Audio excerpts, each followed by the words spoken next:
Good morning, honorable members. A very good morning to you.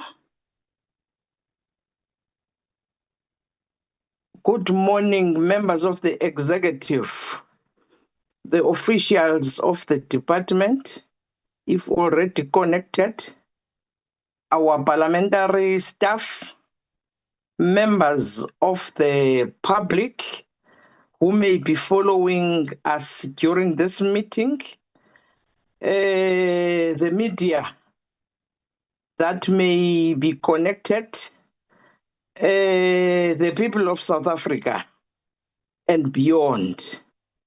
Let me say again, good morning. Can we start our meeting with a silent prayer or meditation?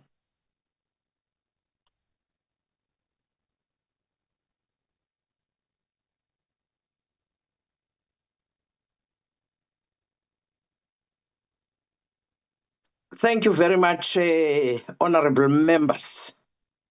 Thanks for that. Can I give it to you, Ms. Majalamba, to flight the agenda that we are going to follow today?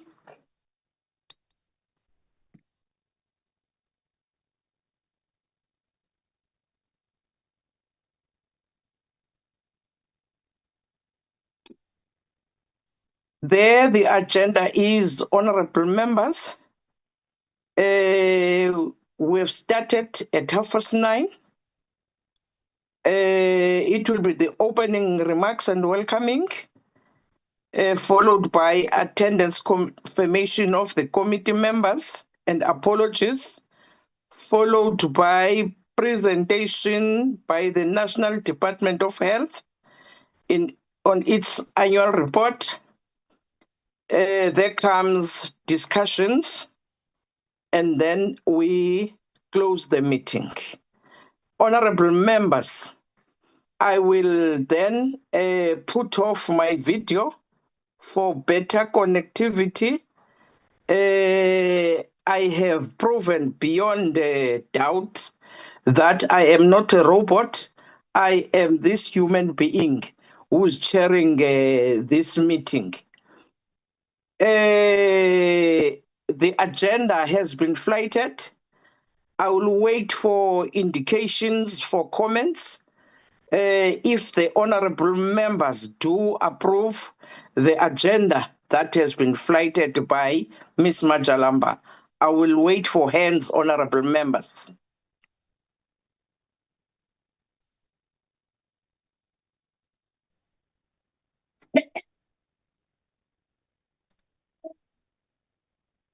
Ms. Juliet Kumalo, I see that your hand is up.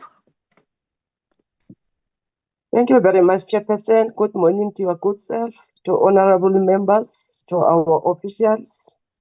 Yes, I'm Juliet Kumalo. I hereby move for the adoption of the agenda as presented, Madam Chair. Thank you. Any other taker, honorable members? Chair, I am happy to second that proposal. Thank you very much to the two honorable members, the one that moved and the one that seconded. In welcoming you, honorable members and the department, if they are already connected, I am reminded that we are having this meeting during the October month, which, if my memory serves me well, it's a month wherein we have to create awareness on breast cancer.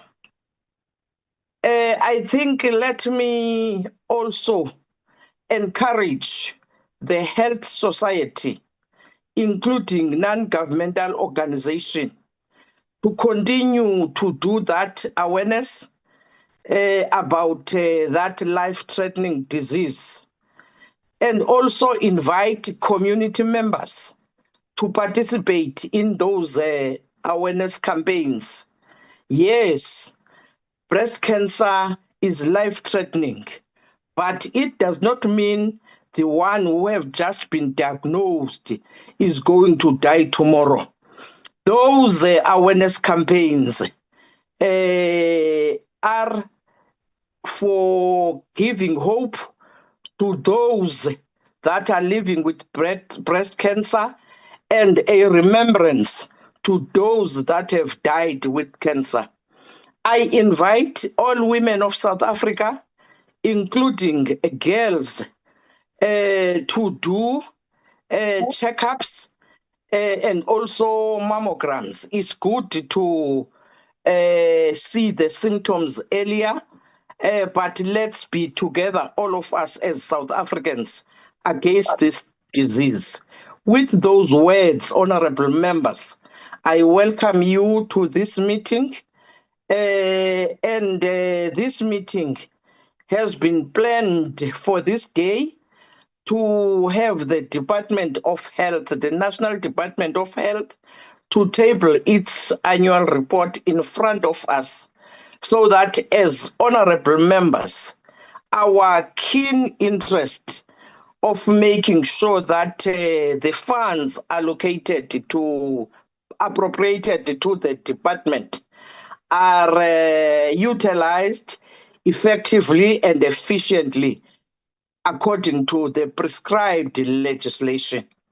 I therefore, honorable members, welcome you to this meeting. I will give back to Ms. Majalamba to confirm who are those members that have joined, who are those members that have apologized. Over to you, Ms. Majalamba. Good morning and thank you, Chair. Mr. Mutubatse's hand is up. Mr. Mtubatse, can I come to you? No, thanks very much, Chair. Having reminded us, Chair, I also wanted to remind this August House that today is also World Mental Health Wellness Day.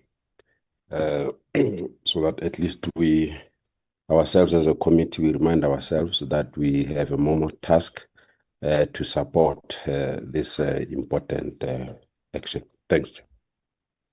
Thank you very much, Mr. Mutubatse. We are reminded. Over to you, Ms. Majalamba, on attendees and apologies. Thank you, Chair. Present is Ms. Kako, Ms. Kumalo, Ms. Clark, Dr. Leroux, Mr. Mutubatse, Ms. Chirompungose, Mr. Van Staden, and Dr. Leklape. I've received apologies from Ms. Sine and Ms. Mhlongo. Thank you, Chair. Thank you very much, Ms. Majalamba. I hope and think we make the required quorum.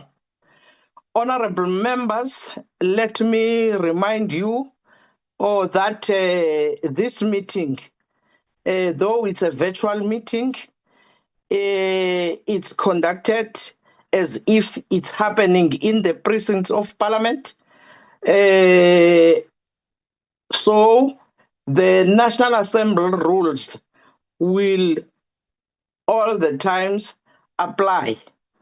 Also reminding you that you must always be muted. You only unmute when you are identified to start speaking or presenting. It's also good to remind you that you, the public, must be able to see you, that you are not a robot. You must, at the start of your presentation or when you start speaking, unmask yourself. You may, after that, switch off your video and you continue with your presentation or speaking.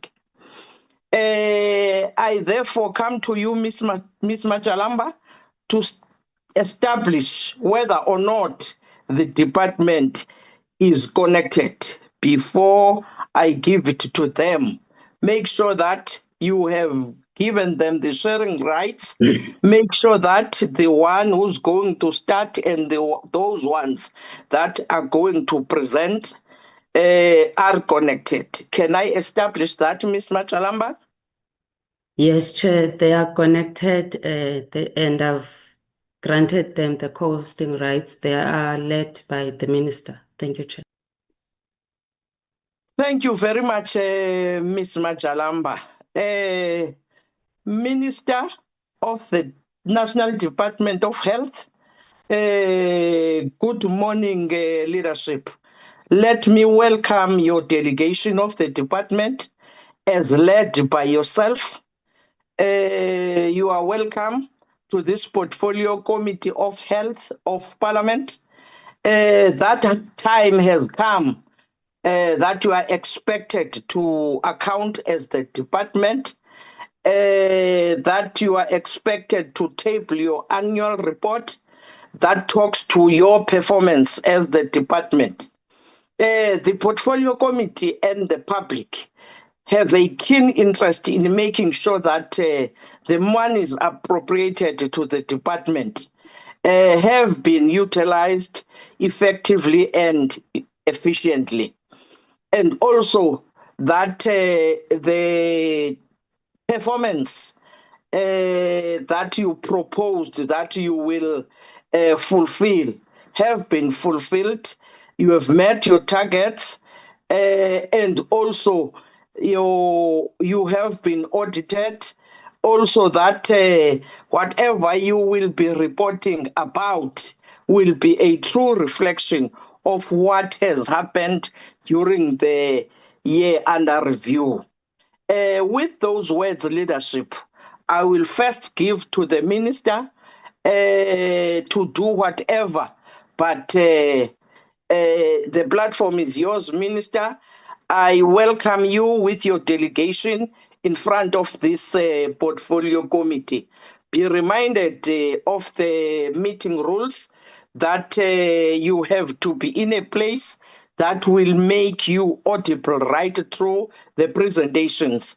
We will be giving you up to an hour, not more, as of now, to make your presentations as the department.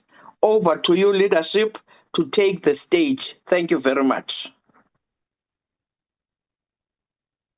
Thank you very much, Chairperson of the Portfolio Committee, honorable members of the Portfolio Committee, the Director General of the Department of Health, Dr. Buthelezi, and your staff. Thank you very much for this opportunity. Chairperson, allow me also, I understand the rules, but allow me also to mute because I tried my best to get the best place, but there are still technical problems where I am. So allow me to mute my video because you will have seen me. Thank you very much. Chairperson, Permission granted, Minister. Thank you. Let me start with apologies, and there are two of them. The first apology is from the Deputy Minister of Health, Dr. Joe Pasha. As Honorable Mutuwazi has said, yes, today is the World Mental Health Day. For those who might remember, it is a day that started being celebrated from 1992 at the initiative of the World Federation of Mental Health, which has got presence in 150 countries. Now, today, the Deputy Minister, together with SADC, the South African Depression and Anxiety Group, are celebrating this day at Chris Hani Baragwanath Hospital, and that's why the Deputy Minister won't be there. The second apology, Chair and honorable members, is mine. I have logged in. I'm going to open the meeting. I'll allow the DG to take you through the report. I'll be listening. But at some stage, around 11 o'clock, I've got a doctor's appointment. I will really ask to be allowed to attend to that. It's not going to take a very long time, and I believe I'll come in and log in before the end of the meeting. Chairperson, that's my apology. It's a doctor's appointment that I made a long time ago and I could not shift. Thank you very much. I will give over, as I said, to the Director General of the department to give a report, Chair, which comes at a very difficult time in the history of our country and perhaps even the world, when the global winds of change were blowing fiercely and unfavorably across all spheres of health. Firstly, in our own country, as you know, we suffered very heavy austerity measures, which caused us to downgrade some of the programs that we could have done. Because of that austerity, we are happy that during the budget speech, at least the Minister of Finance at least did try his best, even though it falls much short of the corrections that are needed in terms of the fiscal situation of the department. But the minister did try and gave us 6.7 billion rand to try and make corrections here and there. As you'll remember, we agreed that with all the MECs, that will do 4 things with that money. We'll employ doctors, as you know, who are unemployed, nurses and other healthcare professionals. That's number 1. Number 2, we'll spruce up our hospital by buying them beds, bassinets, linen, and all the other things that do not look good in our hospitals. And number 3, to absorb all community health workers, which is long overdue, but also instructed by a court of law. And lastly, to pay or to start decreasing payments for accruals which accumulated over a long period of time during the accrual period. I mean, during the period in which there was heavy austerity.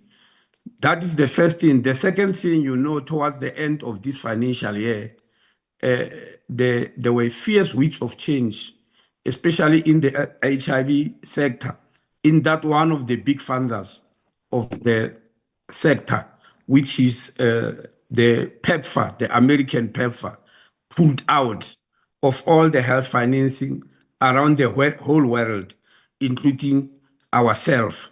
But it's also a year of hope, Chairperson, because next month, a few days before the heads of states could meet in G20, for the first time in the history of the world, the Global Fund, which was established more than 2 decades ago, around more or less the same time with PEPFAR, to fight HIV, TB, and malaria.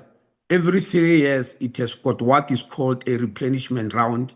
Now, for the first time in its history, that replenishment round is going to be on the African continent. It has never been here before. And that African country that is chosen on our continent, on the continent, is ours. And the British government is going to help us co-host it. So the replenishment next month will be hosted by President Ramaphosa and President Keir Starmer of the UK.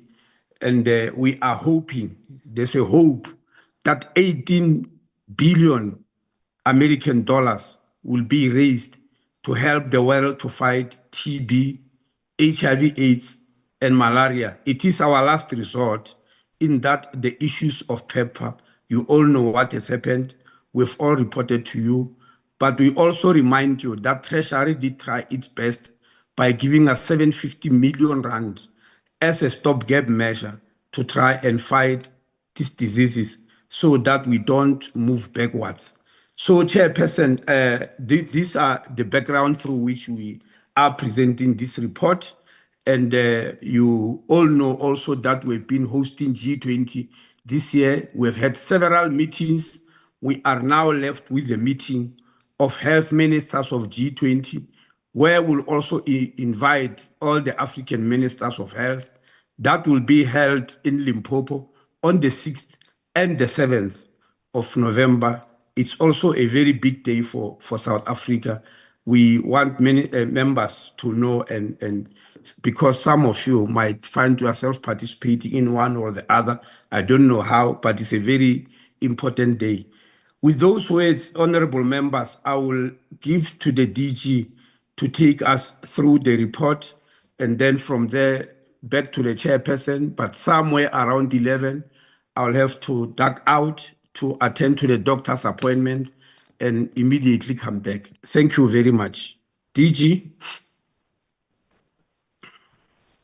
Thank you very much, Minister. I just want to come before the DG just to say your apology has been accepted. During that time, you may leave. We'll expect you after that doctor's appointment. Thank you very much, Minister. DG, you can come. Thank you very much, Honorable Chair. Thank you, my Minister, and good morning to the honorable members and my colleagues on the call. I am accompanied by quite a large delegation. I will only introduce the DDGs. I've got DDG Mahlati, DDG Dr. Pillay, Dr. Mahlati, Professor Crisp, Dr. Ndlovu. Hello, DG. I'm sorry, Chairperson.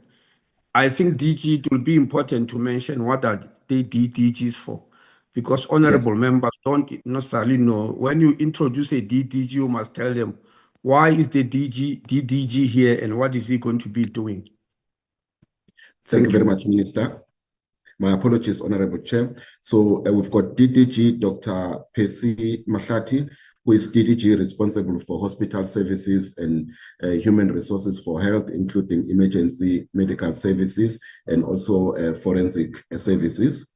We've got DDG Dr. Anban Pillay, who's responsible for our state entities and also health regulations. And then we've got DDG Professor Crisp, who's responsible for national health insurance. Then we've got DDG, our new DDG, Dr. Fikile Ndlovu, who's the DDG for HIV, TB, STI, maternal, child, and women's health. And then the acting DDG is Andre Venter, who's standing in for the CFO. Then we have a number of chief directors and also our parliamentary support staff. The presentation will be twofold. There will be the performance information, which will be led by Ms. Thulile Zondi, who's our Chief Director responsible for research, monitoring, and evaluation. Then the financial part will be done by Mr. Andre Venter, who's the acting CFO. And with your permission, Honorable Chair, may I then hand over to Ms. Thulile Zondi to take us through the presentation, noting the time that we've been allocated. Thank you very much. Ms. Thulile Zondi.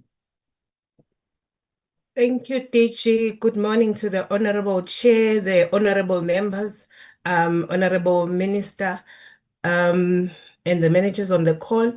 I will then share my presentation.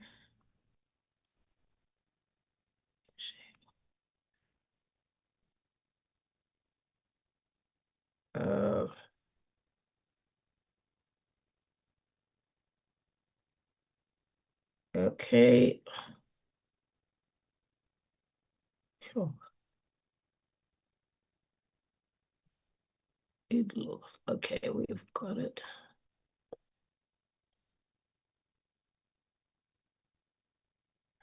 Okay. I'm going to start right away from slide 2 to say we're reflecting on the achievement and highlights of the annual report for the 24-25 financial year. And mention our vision, a long and healthy life for all South African, and our mission to achieve the vision.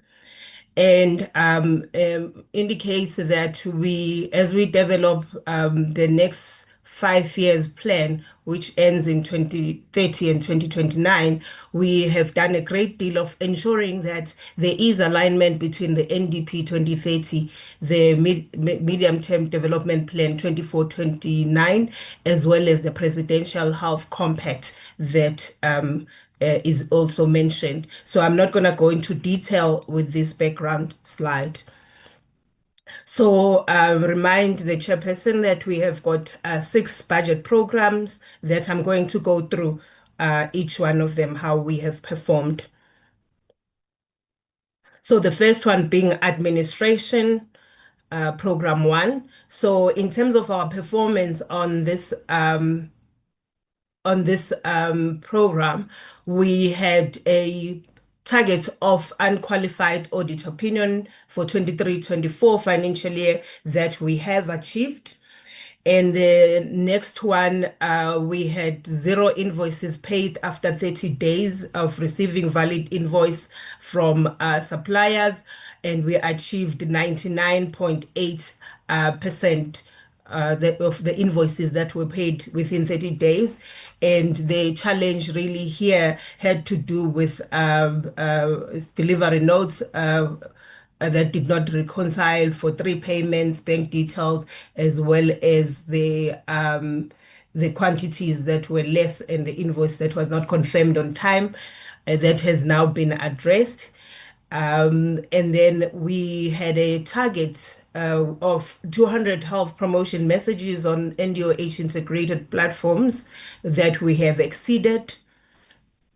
In terms of the facility visits by NDOH Minister, Deputy Minister, DG and DDGs, we have reached the target of 12 facility visits.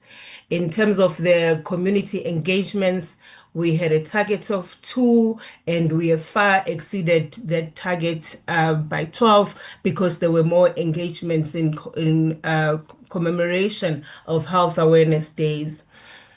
In terms of the next 3 indicators are the equity targets. We have got the target of 50% of women employed at SMS level at NDOH. We reached 47.5% in terms of achievement due to transfers, promotion, retirements, and the cost measures Minister referred to. And then in terms of the youth employed, according to equity targets, we had a target of 30 and we reached 6.8%, and mainly due to the cost measures, because here we employ the interns, for example. And then for the disability, we had a target of 2.5 and we reached 0.1. This was because of the non-disability of disclosure, the competitive salaries between private and public, and also limited pool of people with disability coming forth. So in terms of the 30-day payment, we have rectified the issues. The supplier was updated, the banking details and the reconciliation done, and also the confirmation on time was dealt with through the DG letter that was sent to the relevant manager. In terms of the equity targets that we missed, we plan to advertise critical posts in line with the human resource and employment equity requirements, and also amend recruitment and selection strategy so that we revise the turnaround time for appointments,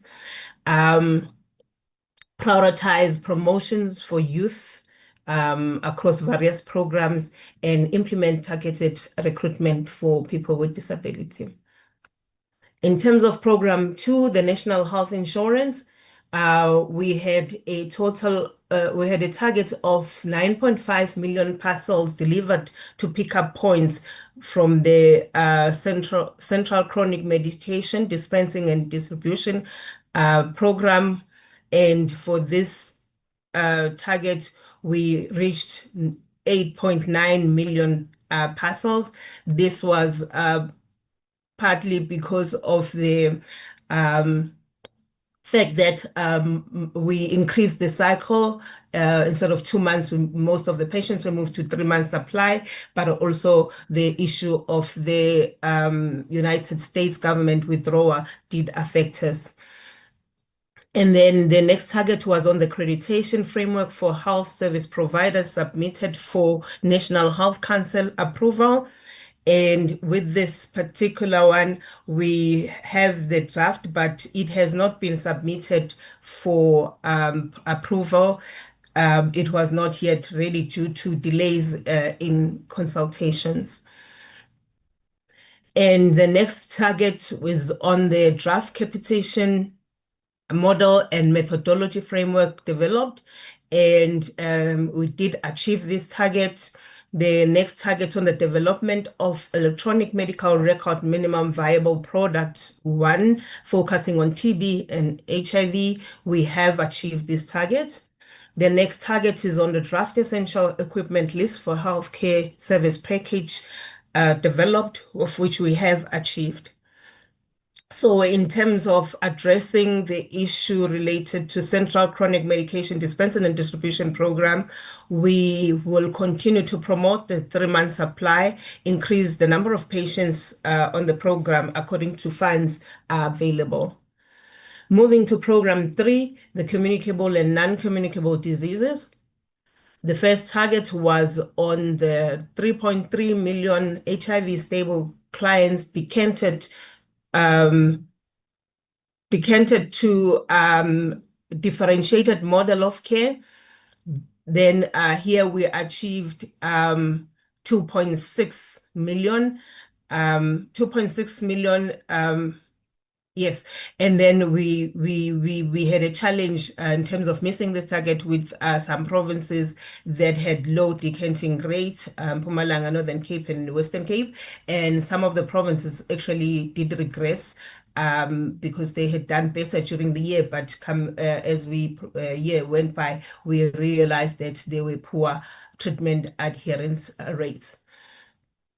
And then when it comes to the youth zones, we had a target of reaching 2,200 facilities, and we reached 2,166. The reason was because the Northern Cape removed the facilities that were not fully implementing the youth zone facilities, the youth zone program, and then there was also lack of consistent reporting by the Limpopo and KwaZulu-Natal provinces over the quarters. And then when it comes to the TB program, we had a target of 83% of normal TB clients successfully treated, and that was reached. When it comes to the multi-drug resistant TB, we had a target of 73%. With that, we just exceeded a little bit. We reached 73.8. And then when it comes to the number of people started on TB treatment, we had a target of 221, 941. We reached 180,566. The challenge being some of the patients became initially lost to follow-up or die before they start the treatment. And when it comes to the districts introducing the HPV screening for cervical cancer, we had a target of 18 districts, and we exceeded it by 25 districts because of the better uptake. When it comes to the districts with non-polio acute flaccid paralysis detection rates bigger than or equal to 2 per 100,000 among children less than 15 years old, we had a target of 45. We reached 39 districts. There were challenges with regards to the limited capacity for surveillance at national level, but also in the districts in Eastern Cape, KZN, Free State, and Limpopo. And when it comes to the number of districts implementing the foster clearing program for malaria, we had 4 sub-districts as a target, and these were reached. These districts are in KZN, Mpumalanga, and Limpopo. And when it comes to screening for diabetes and hypertension, we had a target of 16.7 million for diabetes, and we reached more than 44 million. And for hypertension, we had a target of 10.161506, and we reached 44 million, more than 44 million with a good rollout of the NCD campaigns in the provinces. When it comes to the number of patients admitted into designated psychiatric hospitals, we had a target of 200 that we have exceeded due to strengthened follow-up and support to the provinces. And in terms of the national non-communicable disease campaigns conducted, we had a target of 4 that we reached. And when it comes to the number of hospitals compliant with the food service policy, we had a target of 351 hospitals, and we reached 358. And in terms of the areas that we did not reach the targets, so for the HIV patients enrolled on DMOC, we will conduct, or we have started conducting, a thorough investigation in this financial year into Free State, Northern Cape, Mpumalanga, and KwaZulu-Natal, so as to deal with the data capturing challenges. And also we are implementing the webinars for data capturing. And for the youth zones, there is a national team that is conducting the verification of data on a quarterly basis. And the issues related to establishment of youth zones in Limpopo and KwaZulu-Natal have been addressed by the Director General. In terms of the number of people started on TB treatment, the TB program is implementing short message system notification to notify patients about their results in order to start the treatment. The TB quality audits are also being conducted. And in terms of the non-polio acute flaccid paralysis detection rate, we are intensifying capacity building for clinicians on surveillance and enhancing supportive supervision. We are also engaging in advocating for increased resources at provincial and district levels for appointment of surveillance officers and also case finding. Coming to Program 4, primary health care, we had a target of 25 district hospitals qualifying as ideal hospitals. We reached 7 district hospitals. The reason that we didn't reach the target was because the program underestimated the capacity gap that resulted from austerity measures, and which led then to inadequate support and oversight to the district hospitals. And when it comes to the targets of primary health care facilities that qualify as ideal clinics, we had a target of 2,700 that we exceeded by 62 as we had better uptake. And when it comes to the number of community outreach services, households visits, we had a target of 14,000, and we were able to reach more than 20 million as the districts prioritize the program, which is implemented through the community health workers. When it comes to the updated draft municipal compliance assessment tool development, we have reached this target.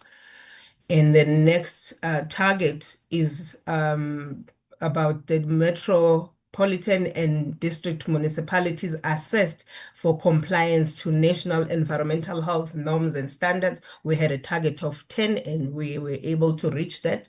Same with the all our provinces assessed for compliance with regulations relating to standards for emergency medical services.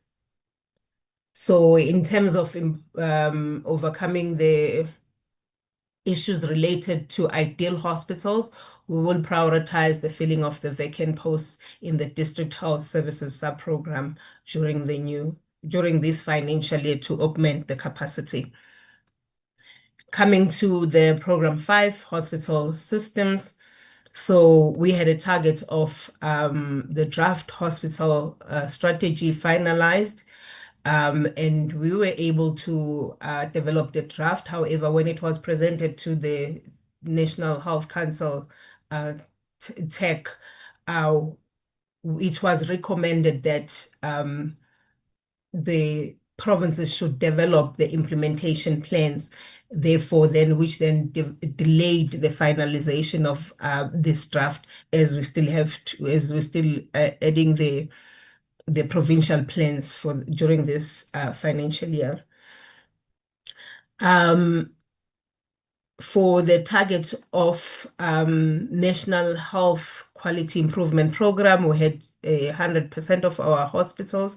However, we reached 93%, as some of the TB hospitals that were targeted were matched with General Hospital, but also we had one central hospital delaying loading the results in the system. When it comes to infrastructure, the first target there is for the primary healthcare facilities constructed or revitalized. We had a target of 42, we reached 47. And for the hospitals constructed or revitalized, we had a target of 50, we reached 46. And this was because of the revitalization work in the operational hospitals that took time and failed to reach the completion stage. When it comes to the target of 400 public health facilities that are maintained, repaired, or refurbished, we exceeded it by 3. So in terms of the interventions to improve performance, so we are busy with the provincial implementation plans that would be attached to the hospital strategy, and addressing also the next one on the provinces with regards to the database reconciliation of the facilities, and also monitoring and encouraging the hospital managers to load the assessment results on time. And the last one, in terms of the hospitals constructed or revitalized, will continue to work with the provinces to make sure that the information is loaded on time, and also assist them or provide oversight in terms of monitoring the construction work closely and applying penalties to failing contractors.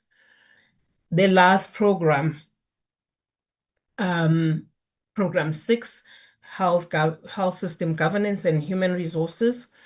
So the first target there was for the South African Health Products Regulatory Authority Board appointed for the new 3-year term. The achievement was that the term of SAPRA was extended for 9 months, ending in June 2025. So then during the 24-25 financial year, the call for nomination was published. So the main reason for that was that we were not able to appoint the SAPRA board as planned for the financial year, but I can confirm that they have now been appointed. But I think, just to explain the reason and say that this was to allow for the new administration sufficient time to initiate and complete the appointing of the new board. And then when it comes to the National Health Laboratory Services Board appointed for the new 3-year term, this was achieved. Same with the South African Dental Technicians Council, which was also appointed for this period. And then when it came to the target of 5 audit action plans monitored, we achieved 3 of those. Those were the Mine and Works Compensation Fund, the SAPRA, as well as the Council for Medical Schemes. The reason that we were not able to reach the target was because 2 of the entities, that is the Office of the Health Standards and also the MRC, got clean audit, so there was no need for them to develop their audit action plan as planned. There was no need for them as they got the clean audits. And then when it comes to the next target on the differentiated nursing education and training plans developed, we had a target of 9, which was reached. And the next target is on the draft set of final food label regulations submitted to legal services. And the achievement is that we have commenced the edits and amendments to the draft regulations, but they have not yet been submitted to legal services. The reason for that was that there was extended commence period, which required further consultations. So in terms of addressing the areas of underperformance, we're saying that for SAPRA, the call for nomination happened, and also the DDG responsible confirmed that they have now been appointed in this financial year. And then for the food labeling draft regulations, edits and amendments to the regulation will be prioritized for this financial year. So in terms of the overall performance, we have presented it here, indicating that we had a total of 43 indicators and we achieved 62.8 of those indicators. And there's only one slide for human resources, which provides the number of posts approved in the establishment according to our different budget programs. We have got about 977 of those approved posts. And in terms of our vacancy rate, is standing at 12.1%. So let me then pause here and hand over to Mr. Andre Fentel to take us through the financials. Good morning, Honorable Chairperson, members, Minister, DG, and leadership.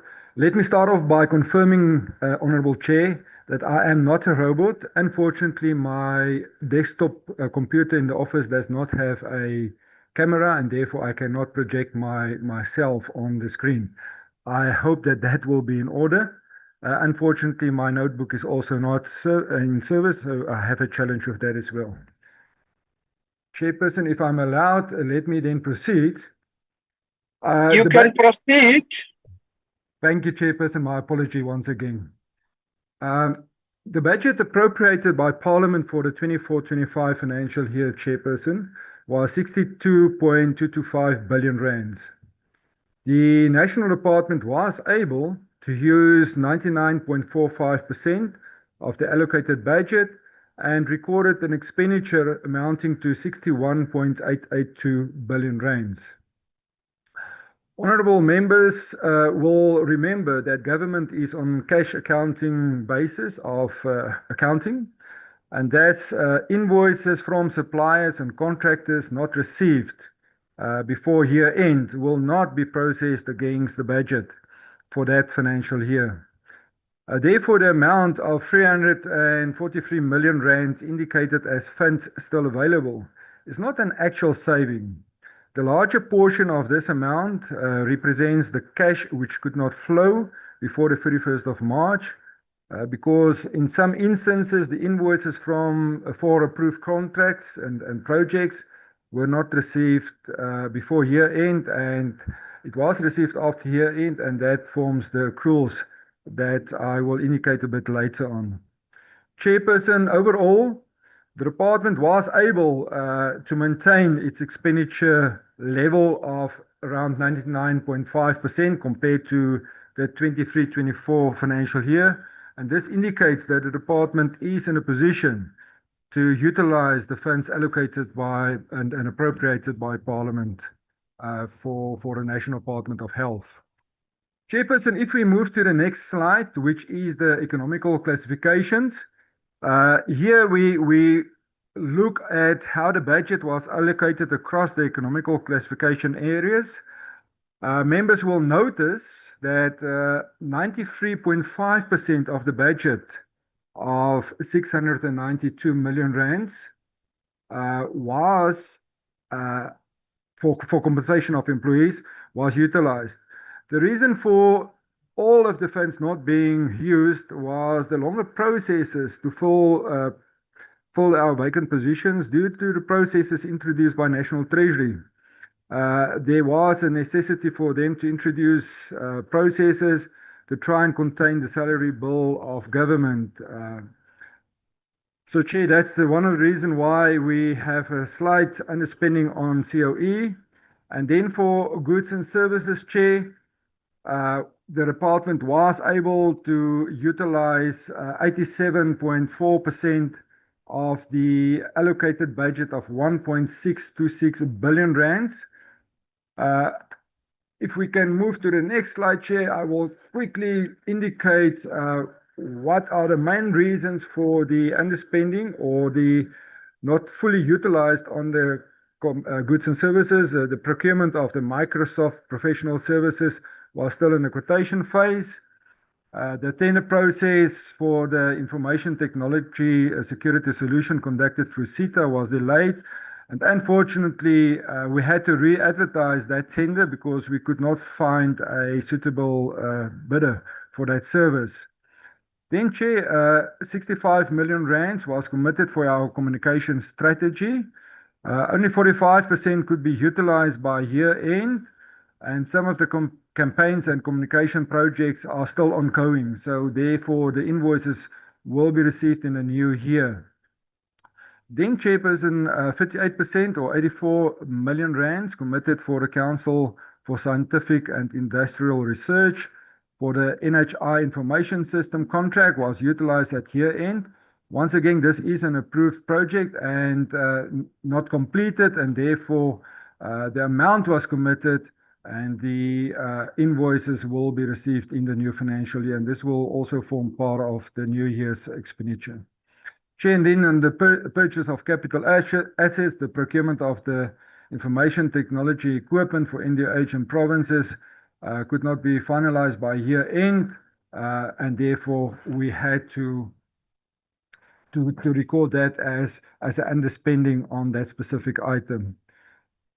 Chairperson, we are presenting the programs, the main programs with its sub-programs, to indicate how the budget was spread across the sub-programs. And for program 1, we have a total budget allocation of 702 million rands. Actual expenditure was 640 million rands, and the amount expended percentage-wise was 91%. I've already indicated what is the reasons. Those reasons are for program 1, and this is why we have the underspending on program 1. If we move to program 2, National Health Insurance, the total budget appropriated of 1.355 billion rands, actual expenditure of 1.168 billion rands. A total amount expended percentage-wise 86.22%. Chairperson, once again, those are the reasons under goods and services why we could not expend all of the funds or record all of the expenditure in the 24-25 financial year. Chair, the next slide is program 3. So program 3 up to program 6, the main division of the program, they have achieved the required expenditure levels. So, Chairperson, in those instances where the variance between the budget and expenditure for the main programs was less than 2%, it is not required for us then to provide reasons for the sub-programs which have not achieved the 98% benchmark. So, Chair, in program 3, for communicable and non-communicable diseases, the total allocation was 25.420 billion rands, expenditure of 25.405 billion rands, and that is 99.94% for the program overall. Program 4, in the next slide, in primary health care, the final appropriation budget was 3.312 billion rands, expenditure 3.295 billion, 99.49% of expenditure. Then in program 5, next slide for program 5, the hospital services system, hospital system, 23.905 billion rands allocated as a budget, actual expenditure of 23.860 billion rands, 99.81%. And then our last program, program 6, health system governance and human resources. The budget allocated was 7.528 billion rands, and the expenditure sitting at 7.511, and the total expenditure of 99.77% recorded for program 6, Chair. That is the 6 programs for the department, Chair. Then we move over to the audit outcomes for the department. Chair, what we are presenting here is for the past 7 years for members just to understand how the department has progressed over the past 7 years, of which 2 of those years were our COVID years, which were the very difficult years. We received unqualified audits. Unfortunately, 21-22, there was a qualification, and that was directly linked to the COVID-19 vaccination program. And the main reason that the auditors qualified the department on that was they were not certain on the completeness and the accuracy of the information that we presented to them for all of the vaccination events. Thereafter, for the financial years thereafter, we have been able to revert back to unqualified audits. Hopefully next year, Chair, we will be in a position to have a clean audit. The overall expenditure for these 7 years, Chair, is just to indicate how the department has progressed and its ability to consume more of the budget allocated by Parliament to the department. And you will notice for 23-24, it was sitting at 99.59%, and the past financial year, 99.4%. Hence, I'm saying the department is sitting in the area of the 99.5% of expenditure. Accruals, Chair, I've alluded to the fact that we had underspending, so-called underspending of funds still available of 343 million rands at year end. I'm just indicating here that for the past financial year, 24-25, invoices that we've received after year end amounted to 439 million rands. Slightly higher than what we had, but it is still manageable. Because this is one of the reasons is multi-year projects, especially on our infrastructure, where some of those invoices are coming through in the new financial year. Chair, unauthorized expenditure is historical. It's coming from the 2020-21 financial year. In this instance, this has been reported to National Treasury. How this amount will be cleared is through a Finance Act. But Treasury is the custodian of that process, and they have assured us that they will include it in the current year, so that this amount will be removed in the next financial year from our system. Chairperson, then on irregular expenditure, we're also indicating here where we are coming from. There is a progress. At year end, the amount still reflecting under irregular expenditure was 202 million rands. At present, Chair, that amount is sitting at 165 million rand because we have condoned some of the expenditures. We obtained approval to condone some of those expenditures. The only new irregular case that was reported by the department in the financial statements amounts to 945,000 rands. However, that amount is still under investigation and an assessment. And I think it's a good progress, Chair, that the department is out of the situation where irregular expenditures are being recorded by the department. That's indicating that we do have good processes in place and that our internal control system is working. Chair, then on fruitless and wasteful expenditure, the balance is sitting at 94,000 rands. I can confirm that there were no new cases since 23-24 financial year, Chairperson. And the balance sitting now at the end of September this year is 23,000 rands, because the Loss Control Committee is busy reviewing all of those cases, and they have applied for some condemnations, and that approval was granted.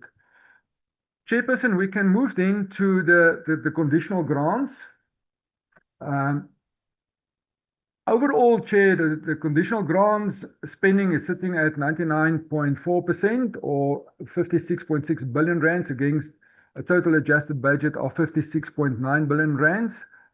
And when compared to the previous financial year, once again, Chair, we have demonstrated that we are in a much better position to consume the budget allocated. 23-24, we were sitting at 98.5%.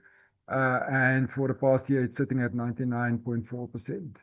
The overall spending in the provinces, Chair, has progressed well, and the department is quite satisfied with the implementation of the conditional grants by the provinces. Chair, I'm projecting here the summary of the conditional grants. We have the National Tertiary Services Grant, where the budget allocated and that was available for the transferring to the provinces was 15.680 billion rands.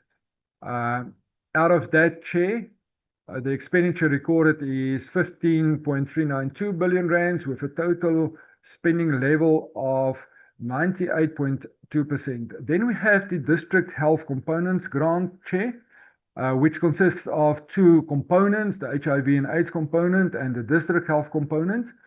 But for the grant in total, we had a budget allocation of 28.111 billion rands, expenditure of 28.087 billion rands, spending level 99.9%, which is excellent.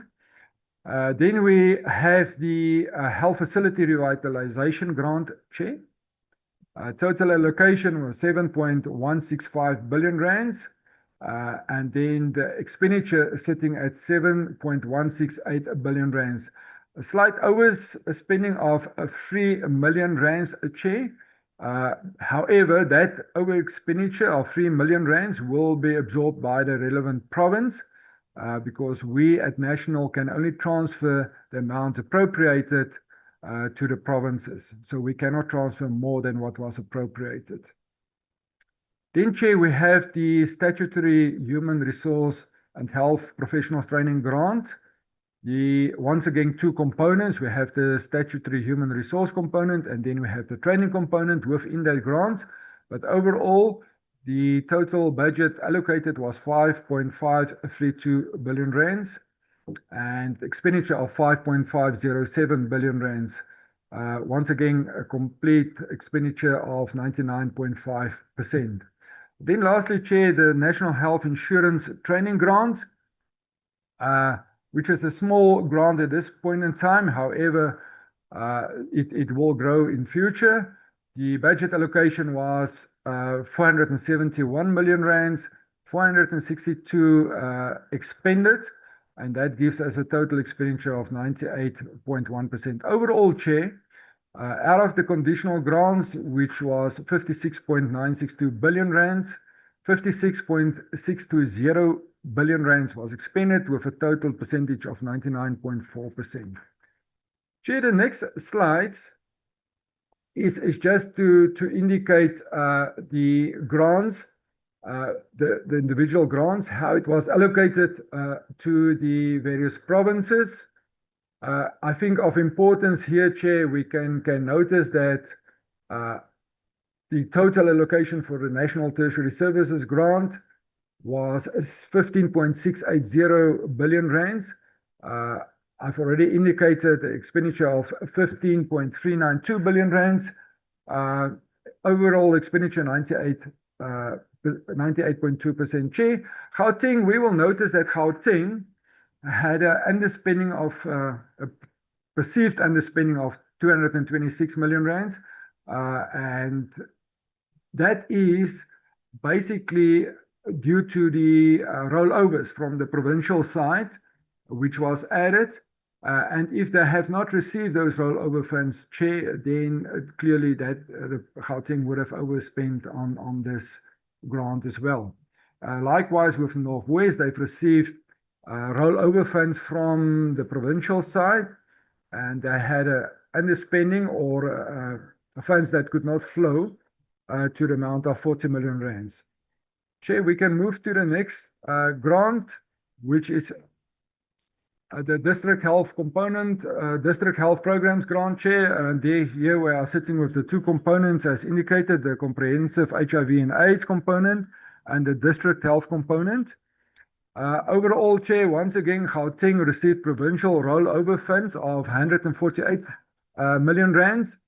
If they've not received it, once again, there would have been an over expenditure. So the 24 million rands that is underspending is at provincial level.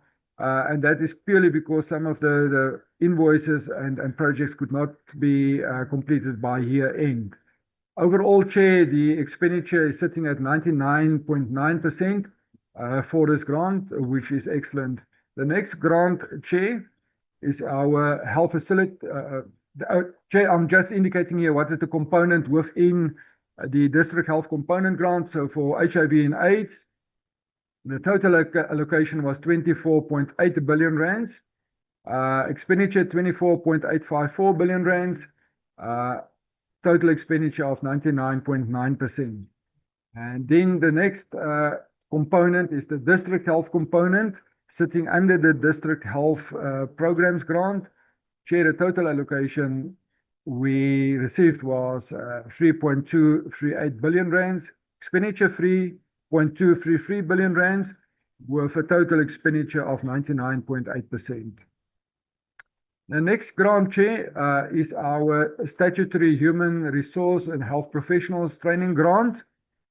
The total allocation that we have received here is 5.532 billion rands, expenditure 5.507 billion rands, overall expenditure of 99.5% achieved. Once again, Chair, we can see that Gauteng, it might be seen as if they have underspent, but this is purely because of the rollover funds that they have received from the provincial side to compensate for previous year's expenditure and to avoid that we have over expenditure on that grant for the province. The next slide, Chair, this is just once again the component within the statutory human resource and training grant.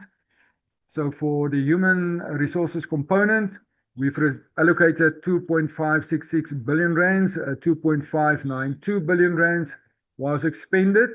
There's a slight over expenditure from Eastern Cape, Chair. However, that will be absorbed by the province, by Eastern Cape province. The overall expenditure on this grant was 101%, which is excellent. The next grant is the training component, Chair. 2.966 billion rands allocated and 2.915 billion rands expended. Total expenditure of 98.3%. And unfortunately, once again, Chair, it looks as if Gauteng has a problem, but it's not really a problem because it's once again they've received rollover funds from the provincial side. And if they did not receive it, they would have had an overspending on this grant. Chair, the next grant is the Health Facility Revitalization Grant for our facilities, upgrades, renovations, etc. 7.165 billion rands allocated, expended 7.168 billion rands. Slight over expenditure of 3.5 million rands. That is at Gauteng. However, as I've indicated, the province will absorb that over expenditure through their processes. And at the national, we have break even by the amount that we've received and the amount that we have transferred. Overall expenditure 100% for this grant, Chair. And this indicates that the health sector is really in a position to absorb more funds and have the ability to utilize more of the budget allocated for the health facility grants, Chair. Then lastly, Chair, the National Health Insurance Grant. The total budget allocated is 471 million rands. The expenditure 462, 8.9 million rands not utilized by year end, and an overall expenditure of 98.1%. Chair, that concludes the slides from the, well, my apology. I nearly forgot. We have the indirect grants at the National Department. These grants sit at the National Department, and the processes are managed and expenditure are recorded at the National Department for the indirect grants. So, Chair, we have the National Health Insurance indirect grant, and then we have the health facility rewrite component. We have the health systems component. Our CCMDD, chronic medication dispensation system, ideal clinic component, patient information system, med stock surveillance system, quality improvement plan, internship and community services. Chair, all of these are forming part of the National Health Insurance indirect grant. Chair, for that we have received or allocated 1.4 billion rands, expenditure sitting at 1.3 billion rands. 97% was expenditure. And if we are taking our commitments into consideration, there is a budget still available of 39.2 million rands. However, Chair, we have asked for rollover funds, but unfortunately Treasury did not grant us rollover funds to stand in for the commitments that we still have against this grant. And then lastly, Chair, we have the personal services component for the HP contracting capitation. The budget allocated was 87.6 million rands. We were able to utilize 40.2 million rands, which represents 46%. So, Chair, in total, the budget allocated was 2.2 billion rands, of which 1.974 billion rands was utilized by the department, bringing us to a total expenditure percentage of 90%. Chair, I'm sure this now concludes the grants and the financial presentation. I'm handing back to the chairperson or to the DG. Thank you very much, Honourable Chair. Thank you very much. Thank you very much, Mr. Venter. I see the minister is still here. I'll hand back to the minister. Thank you very much.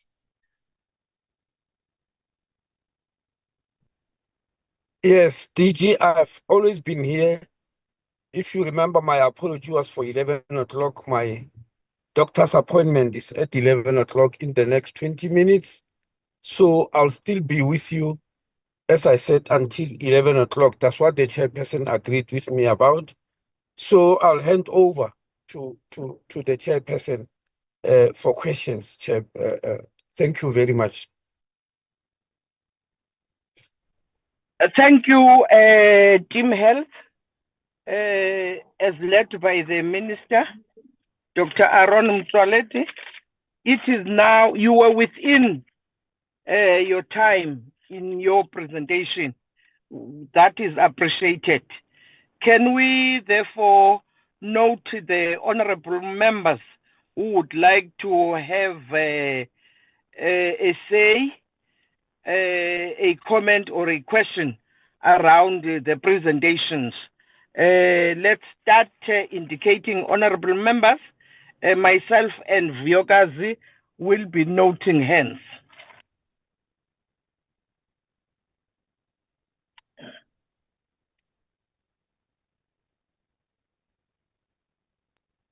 Honorable members, Ms. Machalamba, you can come if you see any hands.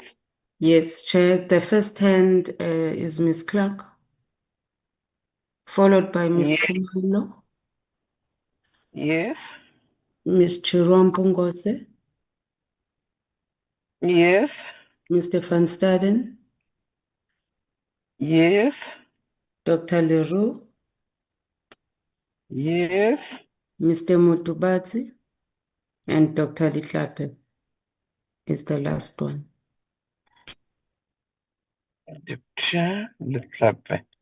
Honorable members, I will give you numbers so that I don't come in between. The first honorable member is the Honorable Clark. Number 2 is Honorable Kumalo. Number 3 is Honorable Shirwampungose. Number 4 is Honorable Van Staden. Number 5 is Dr. Leroux. Number 6 is Honorable Mtubazi. Number 7 is Dr. Letlape as of now. Can I give it to you? You keep your numbers. I don't interject. I don't come in between you. Honorable, is there anyone who was starting to speak? Thank you, Okay. Chairperson. I've just put my camera on to start so that you can see that I am a live person, and then we'll continue. Yes, Chairperson, Honorable Clark. thank you to the department for the presentation and to the Honourable Minister for being available today. I have several questions that I would like to pose. Firstly, if we could just get some indication in terms of what impact the Global Fund is having since PEPFAR was withdrawn. Because I've had a lot of interaction with them now in the last sort of 2 months, and I mean they're really supporting South Africa. So if I could just get the indication of the impact of their funding towards our HIV programs. Thank you. And then also, when can we expect that the health market inquiry will be fully implemented? Because as we know, that inquiry has been outstanding for a very long time. And then just in terms of infrastructure programs and construction programs, and we heard this week, which a very worrying issue, that penalty clauses are being reversed on these contractors. Contractors then just don't finish the construction programs as they should. They don't get vetted. There's no closing off once the contract is finished. And when they perform all these irregularities, they are not being blacklisted. And that becomes very concerning to us, Minister, that this is happening in provinces. And I would really like to bring this to your attention. And then in terms of Gauteng hospitals, we've just seen in the news now, and I've followed everything closely. I actually went to do an oversight at Tembisa and they chased me away. You know, it is just shocking what has happened there. And I'm just wondering how the other hospitals in Gauteng have been infiltrated and if that has happened. And would there be some mechanism from the department, from national, to look into these matters? Then, regarding community health workers, where are the provinces on their permanent employment and how much have been invested in their training and what type of training have they received? And in terms of their role in malnutrition, is there differences in identifying and treating malnutrition in provinces? Then why is the compensation of employees down so much, and what is the current vacancy rate in public hospitals, clinics regarding surgeons, specialists, registrars and nurses? Regarding unfunded posts that were abolished, what types of posts were they? And obviously we know about the 6.7 billion that's been allocated to us from Treasury, and would that make an impact on this question? I mean, what is the current doctor to patient and nurses to patient ratio in this country per province at the moment? And what were the department's communication projects for the year, and how much was spent on each? How does the department prioritize what is communicated on? And does Digital Vibe still have any contracts or subcontracts with the department of any of the provinces? And if so, what are they? And then the AG highlighted lack of consequence management again. And why is the department failing to implement consequence management? Can we expect hospitals can we expect hospitals and provinces like Tembisa and Gauteng to implement consequence management when the National Department failed to do that? And why did the Loss Control Committee not perform irregular expenditure tests and fail to obtain required documents from the SCM? Is this a new procedure? What was implemented and when was it implemented? Then I've got so many questions, Chair. I'll finish at this one and I'll have to submit the rest in writing because there's just so many issues, you know, to address. Explain why the department failed to submit the accreditation framework for the health service providers to NHC. And then I'll just ask my last question. The rest I'm going to submit in writing. How is the department monitoring and preventing irregular and unauthorized expenditure at the national level? And what way is it engaging with provinces to eradicate this? The minister mentioned that the SIU media briefing that he knows of irregularities in KZN and in the Eastern Cape. What has he done to address this? Thank you, Chair. The rest I'll have to send in writing because you're not going to allow me to ask another 10 questions and I'm aware of time. Thank you. Thank you very much, Chairperson. Good morning to your good self, Madam, and all honorable members. Our minister with the entourage that you are with in this meeting. Let me start by welcoming and appreciating your presentation. But I am just having some few questions, Chairperson, that I want to ask. One, considering the department emphasizes performance management and accountability, why were zero performance rewards granted across all employee categories? And what impact might this have on staff morale, retention, and motivation to achieve challenging performance targets? On revenue management, Chairperson, the AG notes that effective and appropriate steps were not taken to collect all money due as required by the PFMA. What is the total amount of money due but uncollected? Chair, noting the lack of reporting on the establishment of youth zones from Limpopo and KwaZulu-Natal, what is the status of verifying youth zones information? Given that only 7 out of 25 hospitals qualified as ideal hospitals, how is the department revising its strategy and resource allocation to overcome capacity gaps and address the impact of austerity measures on hospitals' infrastructure and service quality? And Chairperson, if possible, can we be informed about these 7 hospitals and provinces where they've reached an ideal hospital status? Lastly, Chairperson, I want to congratulate the Minister, Chair, about the outreach that the Minister is undertaking, especially to visit stakeholders and educate about the NHI. I want to say, Minister, this is a good program and keep it up. Thank you very much, Chair. Greetings, colleagues. Greetings to the Minister and the department and the rest of the collective. Kamala Monaledi Chirampongose from the EFF. And my questions to the department and the Minister are as follows. We want to find out about the specific milestones that the NDOH has achieved in phase 3 of NHI rollout.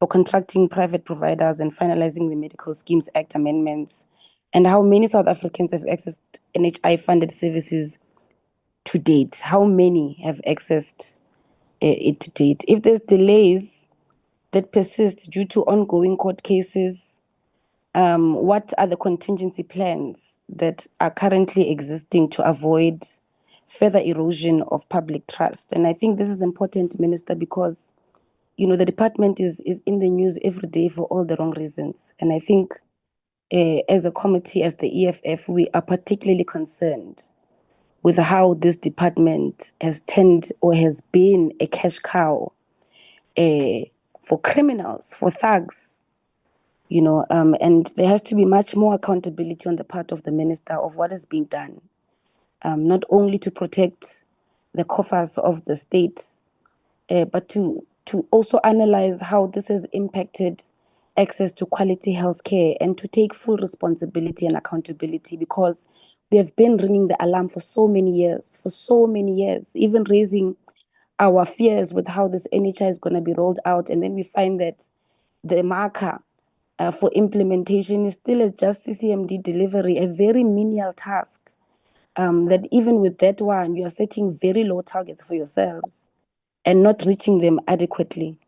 And with the budget allocation for hiring 1.2 doctors, 200 nurses, and 250 other professionals, we want to find out how the NDOH will ensure that there's equitable distribution to undeserved provinces like the Eastern Cape and Limpopo. Please appraise us on what matrix you will utilize to track retention rates amidst historical pull and push factors, like poor working conditions that suffice in our public facilities. And then on the HIV and AIDS, TB, and communicable diseases, with the people or the clients on antiretroviral treatment against the 2025-2026 targets of 7 million, please appraise us on what targeted interventions, such as community healthcare worker outreaches and innovative dispensing models, that the NDOH will deploy to close the 1.1 million HIV treatment gap, particularly amongst men with low health-seeking behavior. Please do provide specific uptake data from January to September 2025. I think that will assist in understanding what exactly the plan is. And in light of the National Strategic Plan for HIV, AIDS, STI, and TB, how many multi-drug resistant cases were detected and treated in the first half of 2025, and what steps are being taken to integrate TB advocacy with civil society to combat stigma and improve early detection? Minister, ngisakhala namhlanje ngale ndaba PrEP and access to PEP for young women from the ages of 15 to 26. That vulnerable group is not accessing these life-saving interventions, and we really want to find out how the department is mainstreaming this information, but also ensuring that access doesn't require trauma as a requirement for access to these medications. We are aware of the disproportionate infection rates for these for this collective, for young Black women, but the measures employed to ensure that this isn't the case are sadly very low, especially noting how the previously historical interventions the department has made. Ngisasemncane mina sasazi ngale ndaba le mother to child transmission, but the same people that the department saved in the early 2000s are the people that are getting infected today. That means we're working in reverse. And there has to be much more effort. So please just appraise us how this particular aspect is being challenged and taken care of. In regards to healthcare infrastructure and digital systems, I think NHLS, we've engaged with it at depth in this committee. But I just want to find out on Charlotte Maxeke, Johannesburg Academic Hospital. Ama repairs have been slow despite the Development Bank of Southern Africa involvement. What is the updated timeline now and the cost breakdown for full operational restoration, and how has that impacted Gauteng's tertiary care capacity? And also in relation to that question, ngisacela namhlanje i-list yama-facilities that have undergone refurbishment over the past 5 years, with a specific breakdown that is provincial. This can be obviously a question that's responded to in writing. because what we are picking up, and also with the guidance of the AG, is that we are not getting accurate reports from the department. For lack of a better word, I would say the department sometimes misleads us. I'm not sure if it's the work that's done on the ground or how these reports are being compiled, or that there's people that are being protected. But this committee needs to be taken into confidence on the work that is being done to also capacitate our oversight strategies as individual members and also as a committee. Ukuthi masuka la siya kuphi, we want to find out where those monies go. You see, we all know that there is a problem of corruption.